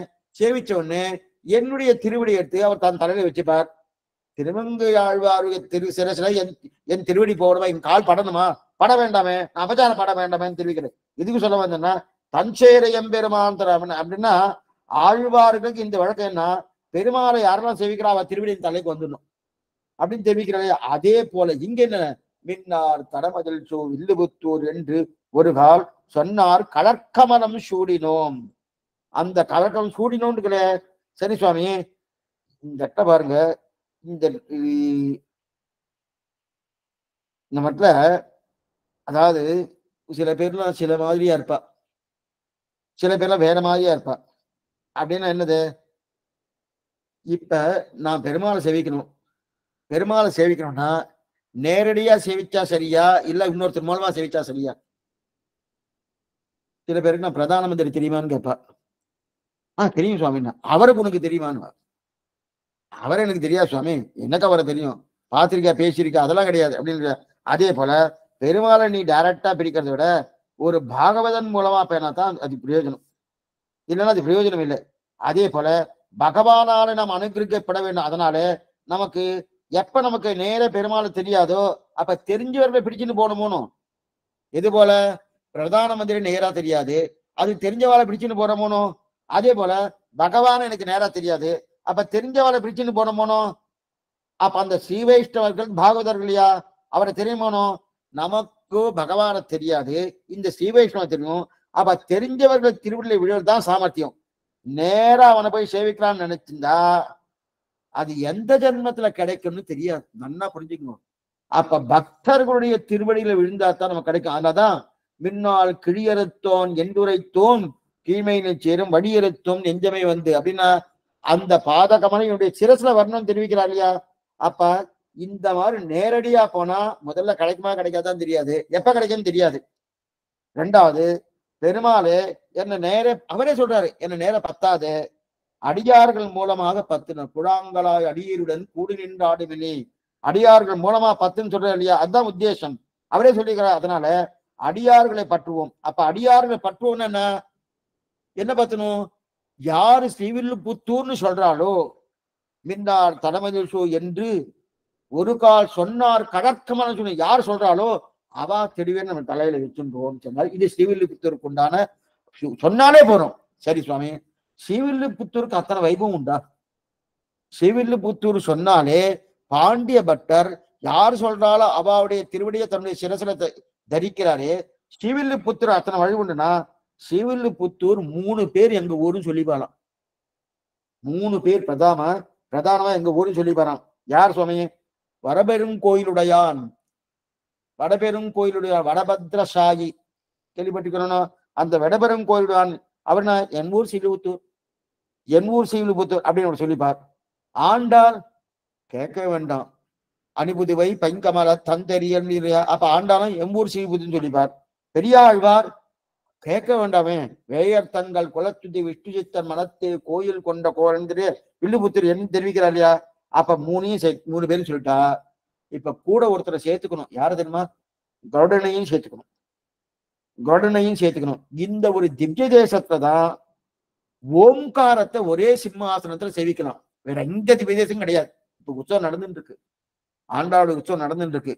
ஸ்ரீவில்லிபுத்தூர் திவ்ய தேசம் தான் ஓம்காரத்தை நம்ம படிக்கிறோமோ, அகார உகாரம் அகாரங்கள் படிக்கிறோமோ சுவாமி, அது நல்லா சேவிக்கணும் சுவாமி, பிரத்யட்சமா சேவிக்க முடியும்னா ஒரே திவ்யதேசம் 108 திவ்யதேசம், ஒரே திவ்யதேசம்னா ஸ்ரீவில்லிபுத்தூர் தான், வேற எதுவுமே கிடையாது. ஓம்காரத்தை பிரத்யட்சமா சேவிக்கணும். ஏக சிம்மாசனம் மற்றபடி ஓம் என்பது நம்ம வாயால சொல்லித்தான் பார்த்திருக்கோம், வாயால சொல்லுவே தவிர அந்த ஓம்காரத்தை பிரத்யட்சமா பார்த்திருக்கமா கிடையாது. ஓம்காரம் அகார உகாரம் அகாரம் அப்படின்னு அமரநாதி பிரான் உபந்த வில்லவத்தினதா மந்திபாய் வடவேங்கட மாவலை இதெல்லாம் சொல்லலாமே தவிர பிரத்யட்சமா சேவிக்க முடியாது. அங்க உண்டா சுவாமி? ஸ்ரீவில்லிபுத்தூர்ல உண்டு. அகார உக்காரம் அகாரங்கள் மூணும் ஏக சிம்மாசனத்துல இருக்கு. அதான் ஓம்காரத்தை அப்படியே சேவிக்கலான்றாரு. எப்படி சுவாமினா, அகாரம் எதுக்கு யாருக்கு வாசகம்? பெருமாளுக்கு வாசகம். உக்காரம் யாருக்கு வாசகம்? பிராட்டிக்கு வாசகம். மகாரம் யாருக்கு வாசகம்? ஜீவாத்ம வாசகம். அப்ப அகார உக்காரம் அகாரங்கள் மூணும் சேர்ந்த ஓம்காரம். அந்த ஓம்காரமே அந்த சன்னதிக்குள்ள இருக்கு, ஒரே ஏக சிம்மாசனத்துல. அப்ப அகாரமே இருக்கு. அப்ப அகாரம் என்ற பரமாத்மா இருக்கார், மகாரம் என்ற ஜீவாத்மா இருக்கார், உக்காரம் என்ற பிராட்டி இருக்கு. 3 பேர் இருக்காரு சுவாமி, ஏக சிம்மாசனத்துல இருக்கா கற்ப கிரகத்துல. அகாரம் என்ற யாரு? ரங்கமன்னார் உள்ளுக்குள்ள இருக்கார், மத்தியில இருக்கார். வலது பக்கத்துல நாச்சியார், உக்காரம் என்ற யாரு? சூடி கொடுத்த நாச்சியார் உக்காரமா இருக்கார். அதே போல மகாரமான ஜீவாத்மா கருத்வான் கருட பகவான் அவரும் இடது பக்கத்துல இருக்கார். இந்த 3 பேரும் ஏக சிம்மாசனம் இருக்கிறது அந்த ஒரு திவ்யதேசம் தான். அப்ப ஸ்ரீவில்லிபுத்தூரை சேவிச்சாலே ஓம்காரத்தை சேவிக்கிற மாதிரி அர்த்தம். ஓம்காரத்தை சேவிக்க வேற ஸ்ரீரங்கத்துக்கு எந்த வைபவம் கிடையாது. அதுதான் மின்னார். அதனால்தான் வில்லுபுத்தூர் என்று ஒரு கால் சொன்னால். ஏன் அப்படி சொல்லிட்டு இருக்கா பாண்டிய பட்டர்? எதனால் சொன்னா, வில்லுபுத்தூர் ஒரு தடவை சொன்னா போறோம், அவருடைய திருவடியை என் தலையால் தரிக்கிறேன்னு தெரிவிக்கிறார். எதுக்காகன்னா, ஒரு தடவை சொன்னாலே போறோம், அது ஓம்காரம் நடையாடுறதுல பிரத்யட்சமா அங்கேயே சேவிக்கக்கூடிய நிலை அப்படின்னு தெரிவிக்கிறார் இல்லையா? அப்பதான் இதனால்தான் வில்லிபுத்தூருக்கு தனி சிறப்பே உண்டு. இதுல யாரு உங்கள் ஊர்னு கேட்டாலும் எல்லாரும் வில்லிபுத்தூர் உடனே சொல்லுவா. இந்த 4 பேருமே எங்க ஊர் வில்லிபுத்தூர்.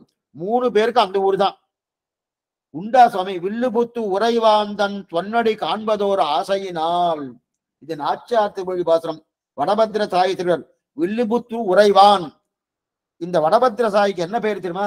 வில்லுபுத்து உறைவான்னு பேர். ஏன் சுவாமி வடபத்திர சாயி? அந்த பேரே அங்க கிடையாது. நீங்க நாச்சியார் திருமொழி பாருங்க, வடபத்திர சாயின்னு இருக்குமானா கிடையாது. வில்லுபுத்தூர் உறைவான்னு இருக்கு. எங்க தேடி பார்த்தாலும் கிடைக்காது.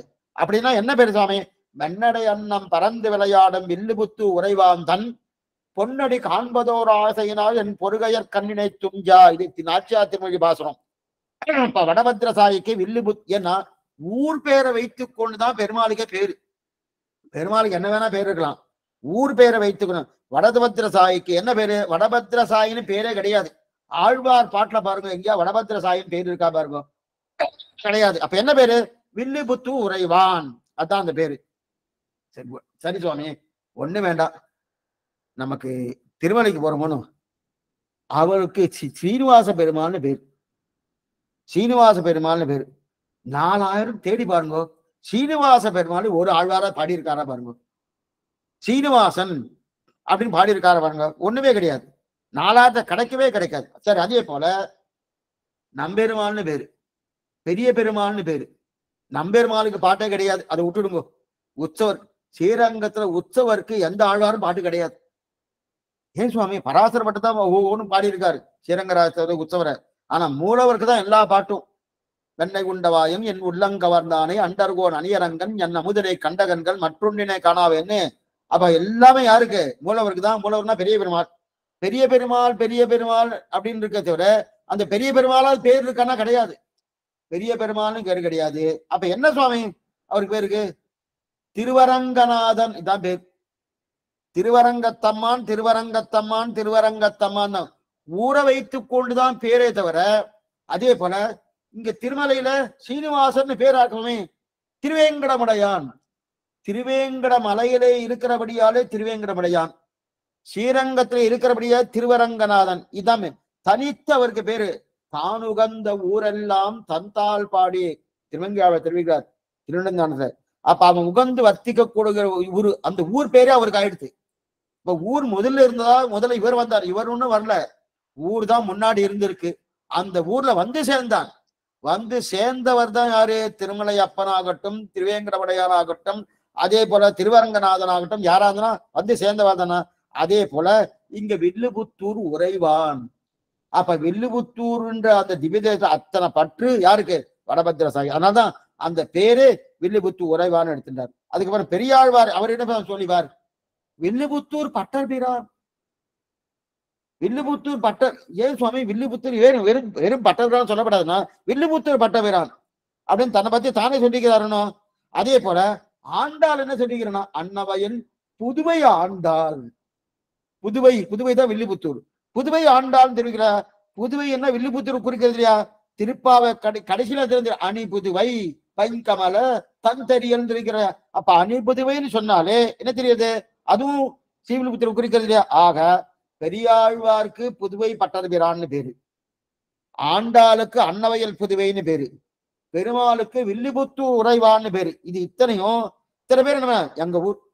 நான் சொல்லி பாருங்க சுவாமி, எங்க ஊர் சுவாமி, எங்க ஊர் சுவாமி. திருவல்லிக்கேணி எங்க ஊர், மயிலாப்பூர் ஆழ்வார் எங்க ஊர், திருக்கண்ணபுரம் எங்க ஊர், கண்ணமங்க எங்க ஊர்னு தெரிவிக்கிறாள் இல்லையா? அதே போல எங்க ஊர் சொந்தம் கொண்டாடையா நிச்சயமா உயர்ந்து. அப்பனா மூணு பேரும் சொந்தம் கொண்டாடுற. பிரதானமா யாரு?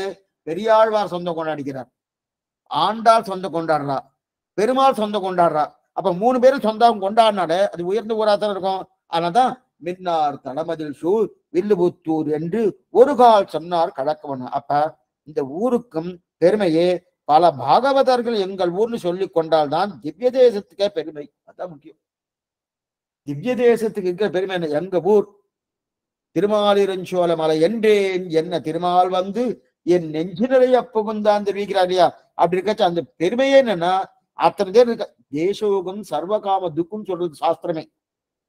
என்ன தேசோகம் சர்வகாம துக்கு எந்த தேசத்தில் இருக்கோ அந்த தேசம்தான் பிரதானம் வச்சுட்டு இருக்கு. ஏன் இவ்வளவு? ஏன் நாம நித்தியம் சேவிக்கிறோமோ? கோதை பிறந்த ஊர், கோவிந்தன் வாழுமூர், ஸ்தூதி மணிமாடன் தோண்டுமூர், நீதியா நல்லபத்தர் வாழுமூர், நான்மறைகள் ஓதுமூர், வில்லுபுத்தூர் வேதக்கோனூர். இது இத்தனை எதுக்கு? வில்லுபுத்தூர். அதான் மின்னார் தடமதில் சூ வில்லுபுத்தூர். அந்த வில்லுபுத்தூருக்கு இத்தனை வைபவமா சுவாமனா. ஏன்னா கோவிந்தன் வாழுமூர் என்றால் மற்ற தேவசத்தில் கோவிந்தன் இருக்காரு. ஆனா இங்கதானே அத இங்கதான் அது வாழ்றாரு. முதல் என்ன பாருங்க, கோவிந்தன் வாழ்வோர் இங்குதான். கோதை பிறந்தவோர் கோவிந்தன் வாழ்மோர். கோவிந்தன் ஸ்ரீவைகுண்டத்துல இல்லையே, கிடையாது, இங்க வந்துட்டாரு. என்ன சுவாமி கோதை பிறந்தவோர் கோவிந்தன் வாழ்மோர்னா இங்க வந்துட்டாரு, இங்கதான் வந்துட்டாரு. ஏன் சுவாமி இங்க வந்திருக்காருன்னா இது நல்லா புரிஞ்சுங்க. முதல்ல மாமியார் மாமனார் வீட்டுல வாழறத இவர் தான் முதல்ல ஆரம்பிச்சு வச்சது. முதல்ல கல்யாணம் ஆன உடனே மாட்டு பொண்ணு எங்க போகணும்? பர்த்தாவுடைய வீட்டுக்கு போகணும். அதே போல இவர் மாப்பிள்ளை தம் வீட்டுல இருக்கணும். ஆனா முதல்ல மாப்பிள்ளை மாமனார் வீட்டுக்கு போலாமா மாமியார் வீட்டுக்கு போலாமான்னா கிடையாது. ஆனா முதல்ல இவர் தான் அங்க இருக்காரு. ஸ்ரீவில்லிபுத்தூர் வந்துட்டாரு. அதுதான் கோவிந்தன் வாழுமோர். அங்கிருந்து யாரு வீட்லயாவது இந்த பழக்கம் இருந்து வச்சுங்கோ, ஒன்னும் தவற கிடையாது. என்ன சுவாமி நேரம் அங்கேயே போயிட்டாரு, மாமியார் வீட்டுக்கே போயிட்டாரு, மாமனார் வீட்டுக்கே போயிட்டாரு, இவன்னா இங்க இல்லையே இந்த பிள்ளையாண்டா அப்படின்னா நாங்கெல்லாம் ஸ்ரீவில்லிபுத்தூர்கார் தைரியமா அடிப்போம். இது பாட்டு இங்க பிரமாணமே இருக்கு, பிரமாணமே இருக்கு. நாங்கெல்லாம் ஸ்ரீவில்லிபுத்தூர்கார, அதனாலதான் நாங்க இங்கதான் இருப்போம். பெருமாள் எப்படி இருக்காரு, நாங்க இருந்தா என்ன அப்படின்னு முதல்ல என்ன பண்ணாரு, இவர் ஆரம்பித்து வச்சதே இவர் தான். அப்ப மாப்பிள்ளை மாமனார் வீட்டிலேயே வாழ்றபடியாலே சம்பிரதாயத்துல இது பாருங்க. இதுல இருந்து என்ன தெரியுதுன்னா ஸ்ரீகளுக்கு தான் பிராதானியம். இங்க பிராதானியம் யாருக்குன்னா ஸ்ரீகளுக்கு தான் பிராதானியம், பெண்களுக்கு தான். பெண்களை பத்தி என்னவோ பேசிட்டு இருக்கா. இங்க எத்தனை பிராதானியம் கொடுத்துருக்கா பாருங்க. பெண் வீட்டுக்கு இவர் வந்துட்டார். எனக்கு இங்கேயே நல்லா சௌக்கியமா இருக்கு, இங்கேயே இருக்கேன், பெரியாழ்வார் கட்டி கொடுத்த வீட்டிலேயே மாமனார் வீட்டிலே நான் இருக்கேன். அதான் கோதை பிறந்த ஊர் கோவிந்தன் வாழும் ஊர்னு ஒன்று இல்லையா, அதை பண்ணியிருக்காரு. இந்த மாதிரி யார் வீட்டையா இருந்ததுன்னா ஒன்னும் கட்டப்பட வேண்டாம்னாரு. நாங்கெல்லாம் சிவில் புத்திகாரம். ஏன்னா உயர்ந்த திவிதேசம் நடந்ததுதான் நம்ம சொல்லிட்டு இருக்கோம். மின்னார் தடமதிஷோ வில்லுபுத்தூர் என்று ஒரு கால் சொன்னாக்கா அந்த அளவுக்கு ஸ்ரீவில்லிபுத்தூர்ல ஆசை யாருக்கு? ரங்கமன்னா இருக்கு. அந்த அளவுக்கு அதுலயா தன்னுடைய பக்தையான ஆண்டாள் பிறந்த ஊர். ஆண்டாள் பிறந்த ஊர்னா இன்னைக்கும் நல்லா பாத்துங்கோ, ஆண்டாளுக்கும் ரங்கமன்னாருக்கும் பிறப்பான்னாலே ரெண்டு பேரும் பக்கத்தை பக்கத்துல ஏற மாட்டா. சாமானியமா ஒண்ணு வேண்டாம், நீங்க காஞ்சிபுரம் வந்தாலுமே பெருந்தேவி தாயார் பேருள்ளார் ரெண்டு பேரும் பக்கத்து பக்கத்துல ஏழுவா. இந்த ஆண்டாளுக்கும் அதுவே ரங்கமன்னாருக்கும் பிறப்பான ரெண்டு பேரும் பக்கத்து பக்கத்துல. அந்த ஊருக்கே தனிச்சிறப்பேன்னா ஆண்டாள் பல்லக்குல முன்னாடி வந்துடுவா. ஆண்டாள் பல்லக்குல முன்னாடி வந்தா பெருமாள் பல்லக்கு பின்னாடி தான் வரும். ஆண்டாளை பார்த்துட்டு இவர் வருவாரு. ஆண்டாள் முன்னாடி வந்துடுவா, பின்னாடி வரும். யாரு வீட்லயா இந்த பழக்கம் இருந்ததுன்னா தைரியமா சொல்லுங்க, ஸ்ரீவில்லிபுத்தூர்காரனாங்க பெருமாள் அப்படித்தானே இருக்காரு. பெருமாள் அப்படி இதனால்தான் சாமானியம் சொல்லுவா பாருங்க, என்னது பெண் புத்தி பெண் புத்தின்னு. பெண் புத்தி பெண் புத்தி தவறான அர்த்தங்கள்லாம் சொல்றாரு. பெண்ணுக்கு எத்தனை பிராபான்யம் சாஸ்திரம் கொடுத்துருக்கு தெரியுமா? பெண் புத்தி பின் புத்தின்னா என்னத்தன அர்த்தம்? பின் மட்டமான புத்தி அப்படின்னு அது அர்த்தமே இல்லை. பின்னாடி செலுத்துறா இந்த புருஷனை, முன்னாடி செலுத்துறா. பின்னாடி இருந்து கொண்டு நீ இப்படி நட இப்படி நட இப்படி நடன்னு முன்னாடி செலுத்துறாடியா. ஆனா பின்னாடி இருந்து என்னைக்குமே நம்ம சைக்கிள் போறதுனா கூட சைக்கிள் பின்னாடி இருந்தா முன்னாடி தள்ளும். எல்லா வண்டியுமே அப்படிதான். முன்னாடி இழுத்துன்னு போறாம இருந்தா சரியா வராது. அவ்வளவுதான். ஏன் தேரே முன்னாடி இழுத்தா கூட பின்னாடி இருந்து அவ வந்து முட்டு கொடுப்பா. முட்டு கொடுத்து அதுக்கப்புறம் ஏறி இறங்கினாத்தான் இது தேரே நகரம். அதே போல பின்னாடி அந்த பின்னாடி செலுத்த முட்டு கொடுத்து செலுத்தக்கூடிய யாருன்னா பெண்ணு. அதான் பின்புத்தி. பின்புத்தி என்னன்னா பின்னாடி இருக்கக்கூடிய அந்த புத்தியானது முன்னாடி இந்த புருஷனை செலுத்துறான்னு அர்த்தம். அதே போல இங்க என்ன ஆகுது, இங்க பெண் இவளே முன்னாடி வந்துட்டா, ஆண்டாலே முன்னாடி வந்துருக்கா இல்லையா. அப்ப ஸ்ரீகளுக்கு தான் பிராதானியம். என்னவோ பெண்களுக்கு எல்லாம் போவதெல்லாம் சம்பிரதாயம் தெரியாதவனா பேசலாமே தவிர அத்தனை தெரியும். ஏன்னா மேடை பேச்சலன்னா அதை பேசிக்கலாம். இவ என்ன இப்படி பண்றா அப்படி பண்றான்னு. அண்ணா பெண் சம்பிரதாயத்துல இதெல்லாம் இந்த பேச்செல்லாம் ஒத்தே போகாது. ஸ்ரீரங்கநாச்சியாருங்க ஆண்டாளுக்கு இருக்கிற சம்பிரதாயம்னா அதுதான் சம்பிரதாயம். ஸ்ரீரங்கநாச்சிக்கு தான் பிராதானியம், ஆண்டாளுக்கு தான். அல்லது பெண்கள் இல்லாம ஒரு ஆண் முன்னுக்கு வந்துட போறதுன்னா கிடையவே கிடையாது. பெண் இல்லாம ஏன் எத்தனை காரியம், அது தர்ம காரியம் பண்ணாலும் சரி, சிரார்த்த காரியம் பண்ணாலும் சரி, தர்ம பத்தினி இல்லாம எது பண்ணாலும் அது வீண் தான் சொல்றது சாஸ்திரம். தர்ம பத்தினி தீர்த்தத்தை தெளிக்கணும். அங்க கையெழுத்து போடுற மாதிரி பெரிய ஆபீசர் அவருன்னு வேலை செய்ய மாட்டார். வேலை செய்யறதுதான் கீழே இருக்கிற கிளர்க்கு வரலாம் வேலை செய்வா. நல்லா வேலை செஞ்சு கொடுத்த உடனே அவர் கையெழுத்து போட்டதா அது பாஸ் ஆகும். அந்த கையெழுத்து இவரு உட்கார்ந்து நிமிர்ந்து என்னென்ன காரியம் எல்லாத்தையும் இந்த பர்த்தா பண்ணிட்டு இருப்பாரு. கடைசியில் என்ன பண்ணுவா, அந்த பெண்ணான வந்து அந்த சொம்புல இருக்க கூர்ச்சத்தை எடுத்து அந்த தீர்த்த தெளிப்பா. தெரிச்ச உடனே ஆயிடுச்சு, பாஸ் ஆயிடுச்சு, கொண்டு போறான் அப்படின்னு தெரிவிக்கிறாரு. அப்பனா ஆபீசர் லெவல்ல யாரு பெண்கள் இருக்கா? இந்த புருஷால என்ன சாமானிய ஒரு கிளர்க் லெவல்ல இருந்திருக்கா. இதுதான் சாஸ்திரம் பண்ணிருக்கு. இன்னமும் பெண்களுக்கு இழிவுபடுத்துறாம பேசிட்டு இருக்கா. இது சொன்ன இவெல்லாம் புஸ்தகத்தை பார்க்கல, சம்பிரதாயத்தை பார்க்கல, ஏற்றியே பேசிட்டு இருக்கா இல்லையா. அப்ப திவ்ய தேசமான ஸ்ரீவில்லிபுத்தூருக்கு போனா ஆண்டாளுக்கு நடக்கக்கூடிய கோலாகலத்தை பார்த்தா ரெண்டு பேரும் பக்கத்து பக்கம் ஒரே சிம்மாசம் எழுந்தருள் பண்ணி இருக்கிறான்னா இந்த இடத்துல பாருங்க. இன்னொன்னு நல்லா தெரிஞ்சுக்கிறேன். நீங்க பெருமாளை சேவிக்க ஆண்டாளையும் ரங்கமன்னாரும் சேவிக்கச்சு ரெண்டு பேரும் பக்கத்து பக்கத்துல உட்கார வச்சிருவாள் இல்லையா, சேவிக்கலாமோ. சேவிக்கச்சு நீங்க நேரா இருந்து பார்த்தா ரெண்டு பேரும் ஒரே சீர் வரிசையில நிக்க வச்சிருப்பா. அப்படிதான் வேலை பண்ணிருக்கான்னு தோணும். நீங்க பக்கவாட்டுல போய் பார்க்கணும். பக்கவாட்டுல போய் அந்த அவ நிக்கக்கூடிய அவ உட்கார வைக்கிற பக்கவாட்டுல போய் பார்த்தோம்னா ஆண்டாளுடைய அந்த விக்கிரகம் கொஞ்சம் முன்னாடிதான் இருக்கும். ஆண்டாளுடைய விக்கிரகம் 2 அங்குலம் முன்னாடிதான் இருக்கும். பின்னாடிதான் ரங்கமன்னார் இருப்பார். அதை இன்னைக்கு சொல்லி எழுதி வச்சுருக்கோ. ஸ்ரீவில்லிபுத்தூர் போனேன்னா ரெண்டு பேரும் ஏக சிம்மாசனம் உட்கார்ந்து உற்சவரை சொல்லிட்டு இருக்கேன். உட்கார்ந்து இருக்கச்சு நீங்க போய் கிட்டக்க போய் சேவிக்கிட்டு இருக்கச்சு ஆண்டாள் 2 அங்குலம் முன்னாடிதான் இருப்பார். இவர் இதுல இருந்து என்ன தெரியுது, பெண்களுக்கு தான் பிராதானியம், ஆண்களுக்கு. அதனாலதான் பெண் பேர் தான் முன்னாடி. லக்ஷ்மி நரசிம்மன், லக்ஷ்மி நாராயணன், ஸ்ரீயப்பதி அப்படிதான் தெரிவிக்கிறார். இது சொல்ல வந்தேன்னா அப்ப ஒரே நேர்கோட்டில் இருக்க மாட்டா. இதை முன்னாடி சேவிச்சு பார்த்தா பக்கவாட்டில் சேவித்து நல்லா தெரியுதுனோ ஆண்டாள் தான் முன்னாடி. அப்ப ரங்கமன்னாட கொஞ்சம் பின்னாடி தான் இருப்பார். இதே போலதான் திருநறையூர் திவிதேசத்திலையும் போனோம்னா அங்க முதல்ல கண்டருளை பண்றது யாருக்கு தெரியுமா? வஞ்சிலவல்லி தாயார். அவர் சீனிவாச பெருமாள்னு பேர். தாயாருக்கு வஞ்சிலவல்லி நாயகர் திருநறையூர் நாச்சியார் கோயில், அடியே சொல்றது நாச்சியார் கோயில். அந்த திருநறையூர் திவிதேசத்துல 108ல 1. அந்த அந்த திவிதேசம் 100 பாசனம். அந்த பெருமாள் தான் திருவெங்கையாழ்வாருக்கு சமாசனம் பண்ண பெருமாள், திருநறையூர் நம்பி. அந்த நம்பி அந்த திவிதேசத்துல முதல்ல பிரசாதம் கண்டருள பண்றது யாருன்னா வஞ்சிலவல்லி தாயார் தான். தாயாருக்கு தான் முதல்ல. தாயார் சாப்பிட்ட மிச்சத்தை தான் பெருமாள் சாப்பிடுவார். சில ஆத்துலலாம் பர்த்தா ஆபீஸ் போயிடுவார், ராத்திரி 8 9 மணி ஆயிடும். அதுக்குள்ள இவ சாப்பிட்டுருவா, மனைவி சாப்பிட்டுருவா. சாப்பிட்டேன்னு என்னமா நீ பர்த்தா வரதுக்கு முன்னாடி நீ சாப்பிட்டுட்ட, நீ என்னமா சாப்பிடலாம், நீ என்ன இந்த மாதிரி இருந்துட்டீங்கன்னா ஒன்றும் தவறு இல்லை. திருநறையூர்ல இப்படிதான் நடக்கிறது. இவ சாப்பிட்ட மிச்சத்தை தான் அவ சாப்பிடுறான். தைரியமா பேசலாம். அப்படின்னா யாருக்கு பிராதானியம் பாருங்க. இதுக்கு சொல்ல வந்தேன்னா அந்த வழக்கம் பூர்த்தியா இருக்கணும். இது சிஷ்டாச்சாரமா இருக்கு. இன்னைக்கு இல்ல, இது என்னமோ இந்த மாதிரி நினைச்சுட்டு இருக்க வேணாம். ஸ்ரீதேவி நாச்சியார், பூதேவி நாச்சியார், நீலாதேவி இந்த 3 பேருமே இந்த நிலை இருக்குன்னு. அப்ப வில்லிபுத்தூர்ல பிரணவம் போல மூவனர் இருக்காலையா, இந்த பிரணவத்துல எத்தனை ஏற்றமோ அத்தனை ஏற்றம் இருக்கக்கூடிய திவிதேசம் எது? ஸ்ரீவில்லிபுத்தூர். அதான் நின்னார் தனமதில் வில்லிபுத்தூர் என்று ஒரு கால் சொன்னார் கலற்றமனமும் சூடினோம். அப்படிப்பட்ட யார் சொன்னாலும் ஒரு தடவை சொன்னா போறோம். சொன்னா நாமம் அவர்கள் திருவடியை ஒரு தடவை சூடி விட்டு, சரி சுவாமி ஒரு தடவை சொல்லிட்டார், அந்த திருவடிய ஒரு தடவை சூடிண்டு கலைஞ்சிடுவோமான்னா அப்படி வேண்டாம். அந்த திருவடியின் சிரசிலே இருக்கணும். மின்னார் தளமதில் வில்லிபுத்தூர் என்று ஒரு கால் சொன்னார் கடற்கமனம் சூடுவோம். சூடுவோமானா ஒரு தடவை இல்ல, ஒரு தடவை சொன்னா வாழ்க்கை முழுவதும் தலையில சூடிண்டே இருப்போம். வாழ்க்கை முழுவதும் தலையில சூடிண்டே இருப்போம். பாண்டிய பட்டர் தெரிவிக்கிறார். இதுதான் குலசேகர ஆழ்வார் பெருமாள் திருவிழை தெரிவிக்கிறார். அரசமந்தான் அடிசூடும் அரசை அல்லால் அரசாக எண்ணேன் மற்ற அரசுதானே. அரசமந்தான் அடிசூடும் அரசை அல்லால் அரசாக எண்ணேன் மற்ற அரசுதானே அப்படின்னு தெரிவிக்கிறார் இல்லையா. இவர் சேரநாடு, இவருடைய எது திருவடின்னா, இவருக்கு திருவடி எதுன்னா சேரநாடு அல்ல. என்னுடைய ராஜ்யம் எது தெரியுமா? என்னுடைய ராஜ்யம் சேரநாடு அல்ல. இவர் 3 நாடு இவர் வச்சுருக்கார்.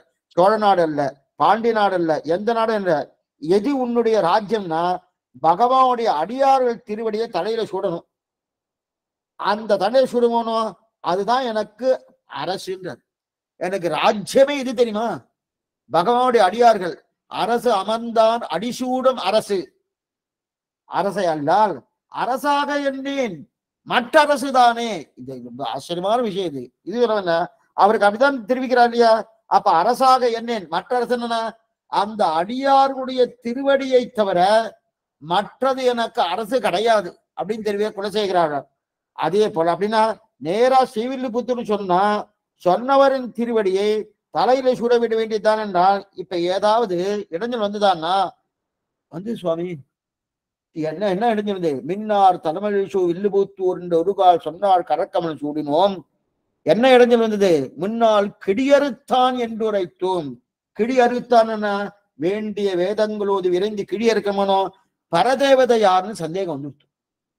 சந்தேகம் வந்துன்னா அந்த சந்தேகம் தான் இடைஞ்சல். அந்த இடைஞ்சல் எல்லாத்தையும் தள்ளிட்டாரணும். அந்த இடம் எப்படி தள்ளினார்? அதான் பாண்டியனுக்கு ஏதோ சந்தேகம் அந்த வல்லப தேவனுக்கு. அவர் வீதி வார போன இந்த கருத்திரத்தை நம்ம முன்னாடியே பார்த்திருக்கோம். அவர் நகர சோதனை போயிருந்தார். நகர சோதனை போயிருக்க செய்தே அங்க ஒரு வயசானவர் பாடிட்டு இருந்தார். அவர் பாடிட்டு இருக்கச்சே வெயில் காலத்துக்கு மழை காலத்துக்கு தேவையான வெயில் காலத்தை சம்பாதித்துக் கொள்கிறோம், அதே ராத்திரிக்கு தேவையானதை பகல்ல சம்பாதிக்கிறோம், அதே போல வயதான காலத்துக்கு இளமையில சம்பாதிக்கிறோம், அங்க போறதுக்கு இங்க என்ன பண்றோம்னு கேட்டு இருக்கார். இது 3 அவருக்கு புரிஞ்சது. அங்கன்னா யாரு? சீவைகுண்டம் போறதுக்கு. சீவைகுண்டம் போறதுக்கு இங்க என்ன பண்ணணும்னா முதல்ல அப்பன்னா சீவைகுண்டம் யாரு போகணும்? அப்ப யார் பரதேவதன் தெரியணும்? அந்த பரதேவதை தெரியறதுக்கு தான் அவர் சுல்கம் வைத்தார். அந்த சுல்கத்துல எத்தத்த மதகுருமார்களுக்கு அத்தனை பேரும் கூப்பிட்டார். அதுல ஸ்ரீவில்லிபுத்தூர்ல பெரியாழ்வாரும் கூப்பிட்டிருக்காரு. அதுல யார் இருக்கா? செல்வ நம்பி. அவர் ஆச்சரியமான ஆச்சாரியன். யாருக்கு? அந்த வல்லபதேவனுக்கு. அவர் பார்த்து இவரை விட்டு பண்ண சொல்லலாம்னு சொன்னார். இவர் வந்தார். வேண்டிய வேதங்களும் இறைந்து கிடியறித்தான். அதைத்தான் பண்ணி உடனே அந்த அந்த செய்தி தெரிஞ்ச உடனே இப்படிப்பட்ட பெரியாழ்வார் நம்ம நன்னா ஞானமேதேது ஊர் உலகம் பண்ணணுன்றதுக்கு பண்ணிட்டு இருந்தார். அதான் முன்னாள் கிடியறுத்தான் நின்றிரைத்தோம் கீழ்மையினில் சேரும் வடியறுத்தோம் நெஞ்சமே வேண்டு. பாண்டிய பற்றர் பாடினது பெரியாழ்வார் கிழியறுத்த சில நாட்கள் தானே. ஆனா இவர் முன்னாள் சொல்றாரு. முன்னாள் கிழியறுத்தோம்னு என்ன? பாண்டிய பற்றர் பாடினது பின்னாடி, முன்னாடி தானே இவர் பண்ணியிருக்கார். அதான் சொல்லியிருக்கேன். அப்ப கிழியறுத்த கதையை சொல்லணும். என்ன கிழியறுத்த கதை? அந்த சுல்கத்தை பெரிய பெரிய சுல்கம் மேல கட்டி வச்சிருக்கா. அந்த பொற்குழின்னு சொல்றாரு, அந்த பொற்குழியை கட்டி வச்சிருக்கா. அந்த பொற்குழி கட்டி வச்ச அந்த பொற்குழிய இவர் இந்தந்த மந்திரத்தை சொன்னா கீழே வருதுன்னு அந்த அர்த்தம் இல்ல. வேண்டிய வேதங்கள் ஓதினார். ஆனா எதிர்க்கிறதுக்கெல்லாம் ஒத்துக்கணும். என்ன அவ அத்தனை பேரும் ஒத்துண்டா. ஆனாதான் இவருக்கு பட்டபிரான்னு பேர். எதனாலன்னா அந்த வித்வான்களுக்கு உபகாரம் பண்ணார். வித்வான்களே சந்தேகம் யார் பரதேவதன்னு, அந்த சந்தேகத்தை நிவர்த்தி பண்ணபடியால இவருக்கு பட்டபிரான்னு பேரு. அப்படிப்பட்ட அவர்களுக்கெல்லாம் அந்த கிழி அறுத்தாரணும். அப்ப பெரியாழ்வார் கிழி அறுத்தத நான் மனசுல நினைச்சுட்டு வாயார சொல்றமோனோ, அந்த சொல்வது எதற்காகன்னா என்ன பாத்துங்கோ, கண்ணன் ஒண்ணு பண்ணாரா அதனால ஒரு பலன், பெரியாள் ஒண்ணு பண்ணாரா அதனால ஒரு பலன். என்ன பலன் சுவாமி? கண்ணன் 4வது அத்தியாயத்துல அவர் அவதார ரகசியம் சொல்றார். அவதார 4 ஸ்லோகங்கள், அது தேவையில்லாதது, தற்பெருமைக்காக சொல்லிட்டார். 4 அவதார ரகசியம் சொன்னார். சொன்னதுக்கு அப்புறம் நான் பிறந்தேன் வளர்ந்தேன் என்று யார் அந்த பிறப்பின் ரகசியம் யார் தெரிவிக்கிறான், யார் ஒருத்தன் பிறந்தேன் வளர்ந்தேன் தெரிஞ்சு கொள்றானோ, நான் இன்னென்ன சேட்டுதங்கள் பண்ணினேன்னு யார் தெரிஞ்சு கொள்கிறானோ, உண்மையாக யார் தெரிஞ்சு கொள்கிறானோ அர்ஜுனா, அவன் மறுபடியும் பிறப்பது இல்லை. அப்படின்னு என்ன அர்த்தம்? அவர் இனிமே பிறக்க வேண்டிய அவசியம் பகவான் தான். அந்த அவதார ரகசியம் தெரிஞ்சாலும் மோட்சம். அவதார ரகசியத்தை தெரிஞ்சு வச்சுட்டா மோட்சம். நான் பிறந்தேன் என்றோ மறந்தேன் என்று தெரிஞ்சுட்டா அதனால அவனுக்கு மோட்சம் உண்டு. அவனுக்கு அடுத்த சரீரம் கிடையாதுன்னு இருக்கிற, அவன் மறுபடியும் பிறப்பதே கிடையாது. ஆக கண்ணனுடைய கர்மா, கண்ணனுடைய சேட்டிதங்கள் இதெல்லாம் யார் நினைச்சாலோ அவளுக்கு ஜன்மா தொலைகிறது. இது பகவத் விஷயத்துல. அதே போல பெரியாழ்வார் விஷயத்துல பெரியாழ்வாருடைய ஜன்மாவையும் பெரியாழ்வாருடைய கர்மாவையும் நினைத்தால் மறுபடியும் நாம் பிறக்க வேண்டிய அவசியம் கிடையாது. இதுதான் பாசனத்தின் அர்த்தம். ஜன்ம கர்மச தே திவ்யம் யோ வேத்ய தத்வதகா. ஜன்ம கர்மச தே திவ்யம். நான் பிறந்தேன் என்றோ வளர்ந்தேன் என்றோ யார் நினைக்கிறார்களோ, யார் அதை பத்தி நன்னா அபியாசம் பண்ணுகிறார்களோ, என்னுடைய சேட்டிதங்கள் யார் தெரிஞ்சு கொள்கிறார்களோ அவளுக்கு மறுபிறவை கிடையாது. அவர் மோட்சத்தானத்துக்கு அடைகிறார். அதே போல பெரியாழ்வாருடைய அவதார விஷயத்தையும் பெரியாழ்வாருடைய சேட்டிதங்களான கர்மாவையும் அதை யார் தெரிஞ்சாலோ யார் பார்த்தாலோ அவளுக்கு அவ பத்தி என்ன திறக்க வேண்டிய அவசியமே இல்லை. என்ன இதுதான் முன்னால் கிழியறுத்தான் என்றுரைத்தோன் கீழ்மையிலில் சேரும் அடியறுத்தோன். அவ கீழே போக வேண்டிய அவசியம். கீழனா யாம்ய திக்கு, தெற்கு திக்கு. அங்க தெற்கு திக்கிலே போக வேண்டிய அவசியம் கிடையாது. அப்படின்னு என்னதான்? பகவானுடைய கர்மத்தையும் பகவானுடைய பரப்பையும் நினைத்தால் எப்படி மறுபிறவி கிடையாதோ, அதே போல பெரியாழ்வாருடைய பிறப்பையும் பெரியாழ்வார் சேட்டிதங்களாக இருக்கக்கூடிய வேண்டிய வேதங்களோதி விரைந்து கிடியறுத்தானே அந்த சேட்டிதம் நினைத்தாருனால் இவாளுக்கும் கீழ்மையிலே சேரும் அடியறுத்தும். கீழே போகக்கூடிய யாமை திக்காக இருக்கக்கூடிய அது அந்த இடத்துக்கு நரகத்துக்கு போக வேண்டிய அவசியம் இல்லை. மறுபடியும் பிறக்க வேண்டிய அவசியம் கிடையாது. அதான் அப்படின்னா விஷ்ணுவும் ஜன்மமும் கர்மமும் நமக்கு நல்லது பண்ணிட்டு என்ன பண்ணணும். விஷ்ணு என்னன்னா கண்ணனுடைய ஜன்ம கர்மசமே திவ்யம் அப்படின்னாரு. அப்ப விஷ்ணு என்று சொல்லக்கூடிய கண்ணன் பிறந்தான் வளர்ந்தான்னு தெரிஞ்சாலே நமக்கு மறுபிறவை கிடையாது. அதே போல இங்க விஷ்ணு சித்தர் வைபவம் கர்மம் பண்ணுமான்னா பண்ணுமே. இது இப்படி விஷயம். விஷ்ணுவின் ஜன்மத்தையும் கர்மத்தையும் நினைச்சா நிச்சயம் மோட்சம் கிடைக்கும். இப்ப என்னன்னா ஒரு சந்தேகம் வந்துடுச்சு. சுவாமி, பகவான் சிவன் நாராயணன் கண்ணன் கீதையில சொல்லியிருக்கான், என்னுடைய பிறப்பையோ சேட்டுதுன்னு நினைச்சா மோட்சம் உண்டுன்னு சொல்லியிருக்கான். அது நன்னா புரியுது. அதே போல பெரியாழ்வாவுடைய பிறப்பையும் அவருடைய அவதார ரகசியம் அவர் பிறந்திருக்கார், அந்த அவதாரத்தையும் அவர் செய்த செயல்கள் என்ன, அவர் அந்த வித்யா சுல்பமாக இருக்கக்கூடிய அதை நன்னா வேண்டிய வேதங்களை விரைந்து கிடியறுத்தானோ அதையெல்லாம் நம்ம தெரிஞ்சுட்டா நமக்கு மறுபடியும் இந்த லோகத்தில் பிறக்க வேண்டிய அவசியம் இல்லை, தெற்கு போக வேண்டிய அவசியம் இல்லைன்னு சொன்னார். உடனே ஒரு சந்தேகம் வந்துருச்சு. என்ன சந்தேகம் வந்துருச்சுன்னா, இல்ல இல்ல சுவாமி, பகவான் ஸ்ரீமன் நாராயணுடைய சேட்டிதங்கள் அதான் கெடுமிடராயவெல்லாம் கேசவா என்ன, கேசவ கிளேசநாசனகா, இதெல்லாம் நல்லா தெரியுது. அவ பகவானுடைய சரித்திரத்தையும் அவருடைய அவதார ரகசிய சொன்னா நமக்கு இனிமே ஜன்மா கிடையாதுன்னு தெரியுது, ஸ்ரீவைகுண்ட பிராப்தின்னு தெரியுது. பெரியாழ்வார் விஷ்ணு சித்தர் தானே அவரு, அவர் பேரை சொன்னா கிடைக்குமா? அது என்னமா சுவாமி, விஷ்ணுவுடைய பேரை சொன்னா கிடைக்கும்னு சொல்லுங்க, விஷ்ணு சித்தரின் பேரை சொன்னா கிடைக்குமா? இதான் சந்தேகம். இப்ப வியாக்கியாத்தா என்னத்துமா சொல்றா, வியாக்கியானம் வாசிக்கிறேன், இனிமேதான் வாசிக்க போறேன். வியாக்கியாத்தா என்னத்துமா வாசிக்கிறேன்னா முடிச்சுட்டேன், இருந்தாலும் மறுபடியும் வாசிக்கிறேன். இப்ப வியாக்கியாத்தா என்ன சொல்றான்னா, நீங்க கேள்வியை மாத்துங்கன்றார். என்ன மாத்தணும்னா, விஷ்ணு சித்தருடைய பெருமையையும் அவருடைய சேட்டிதத்தையும் அவருடைய அவதாரத்தையும் சொன்னா மோட்சம் கிட்டும் சொன்னோம். அதே போல விஷ்ணுடைய அவதாரத்தையும் அவருடைய சேட்டித்தையும் சொன்னா மோட்சம் கிட்டும் சொன்னோம். அவளுக்கு என்ன சந்தேகம் வந்தது, விஷ்ணுடைய அவதாரத்தையும் சேட்டித்தையும் நினைத்தால் அதை என்ன பாராயணம் பண்ணினா மோட்ச நிச்சயம், இனிமே பிறக்க வேண்டாம், சீவைகுண்ட பிராப்தின்னு தெரியாது.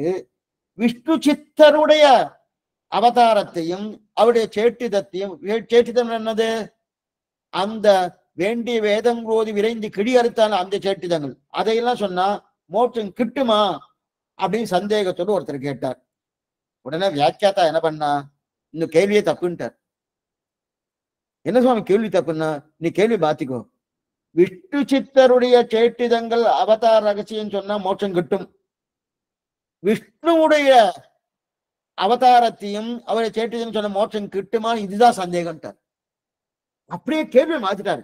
என்ன கேள்வி, விஷ்ணு கிடைச்சிடும் விஷ்ணு சித்தர் கிடைக்குமான்னு கேள்வி. இப்ப அதுக்கு எதிர்கேள்வி கேட்கிறாரு, விஷ்ணு சித்தரை பத்தி சொன்னா கிடைக்கும், விஷ்ணு சொன்னா கிடைக்குமா? நாளை வரைக்கும் காத்துட்டு, நாளை சாயங்காலம் வந்து அவசியம் வர வேண்டியது.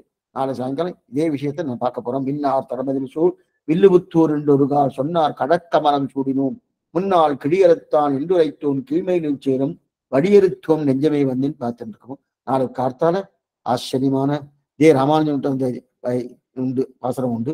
அந்த பாசனத்துக்கு நான் கருத்து என்னன்னு நாளை கார்த்தால 10 மணிக்கு அது உண்டு. சாயங்காலம் 5:30 மணிக்கு எதா பிரகாரம் அவசியம் வழிபடி பிரார்த்திக்கிறேன். இப்ப ஏதாவது சந்தேகம் இருந்தா அவசியம் கேட்கலாம். ஆழ்வார் எம்பெருமானாகிய திருவிலேசனம், ஆச்சாரியன் திருவிலேசனம், பாகவதால் திருவடிகளே சரணம்.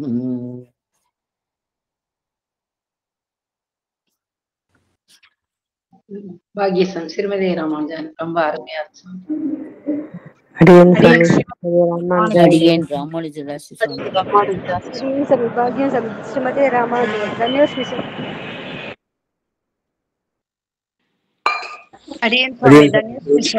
ஸ்ரீமதே ராமானுஜாய நமக.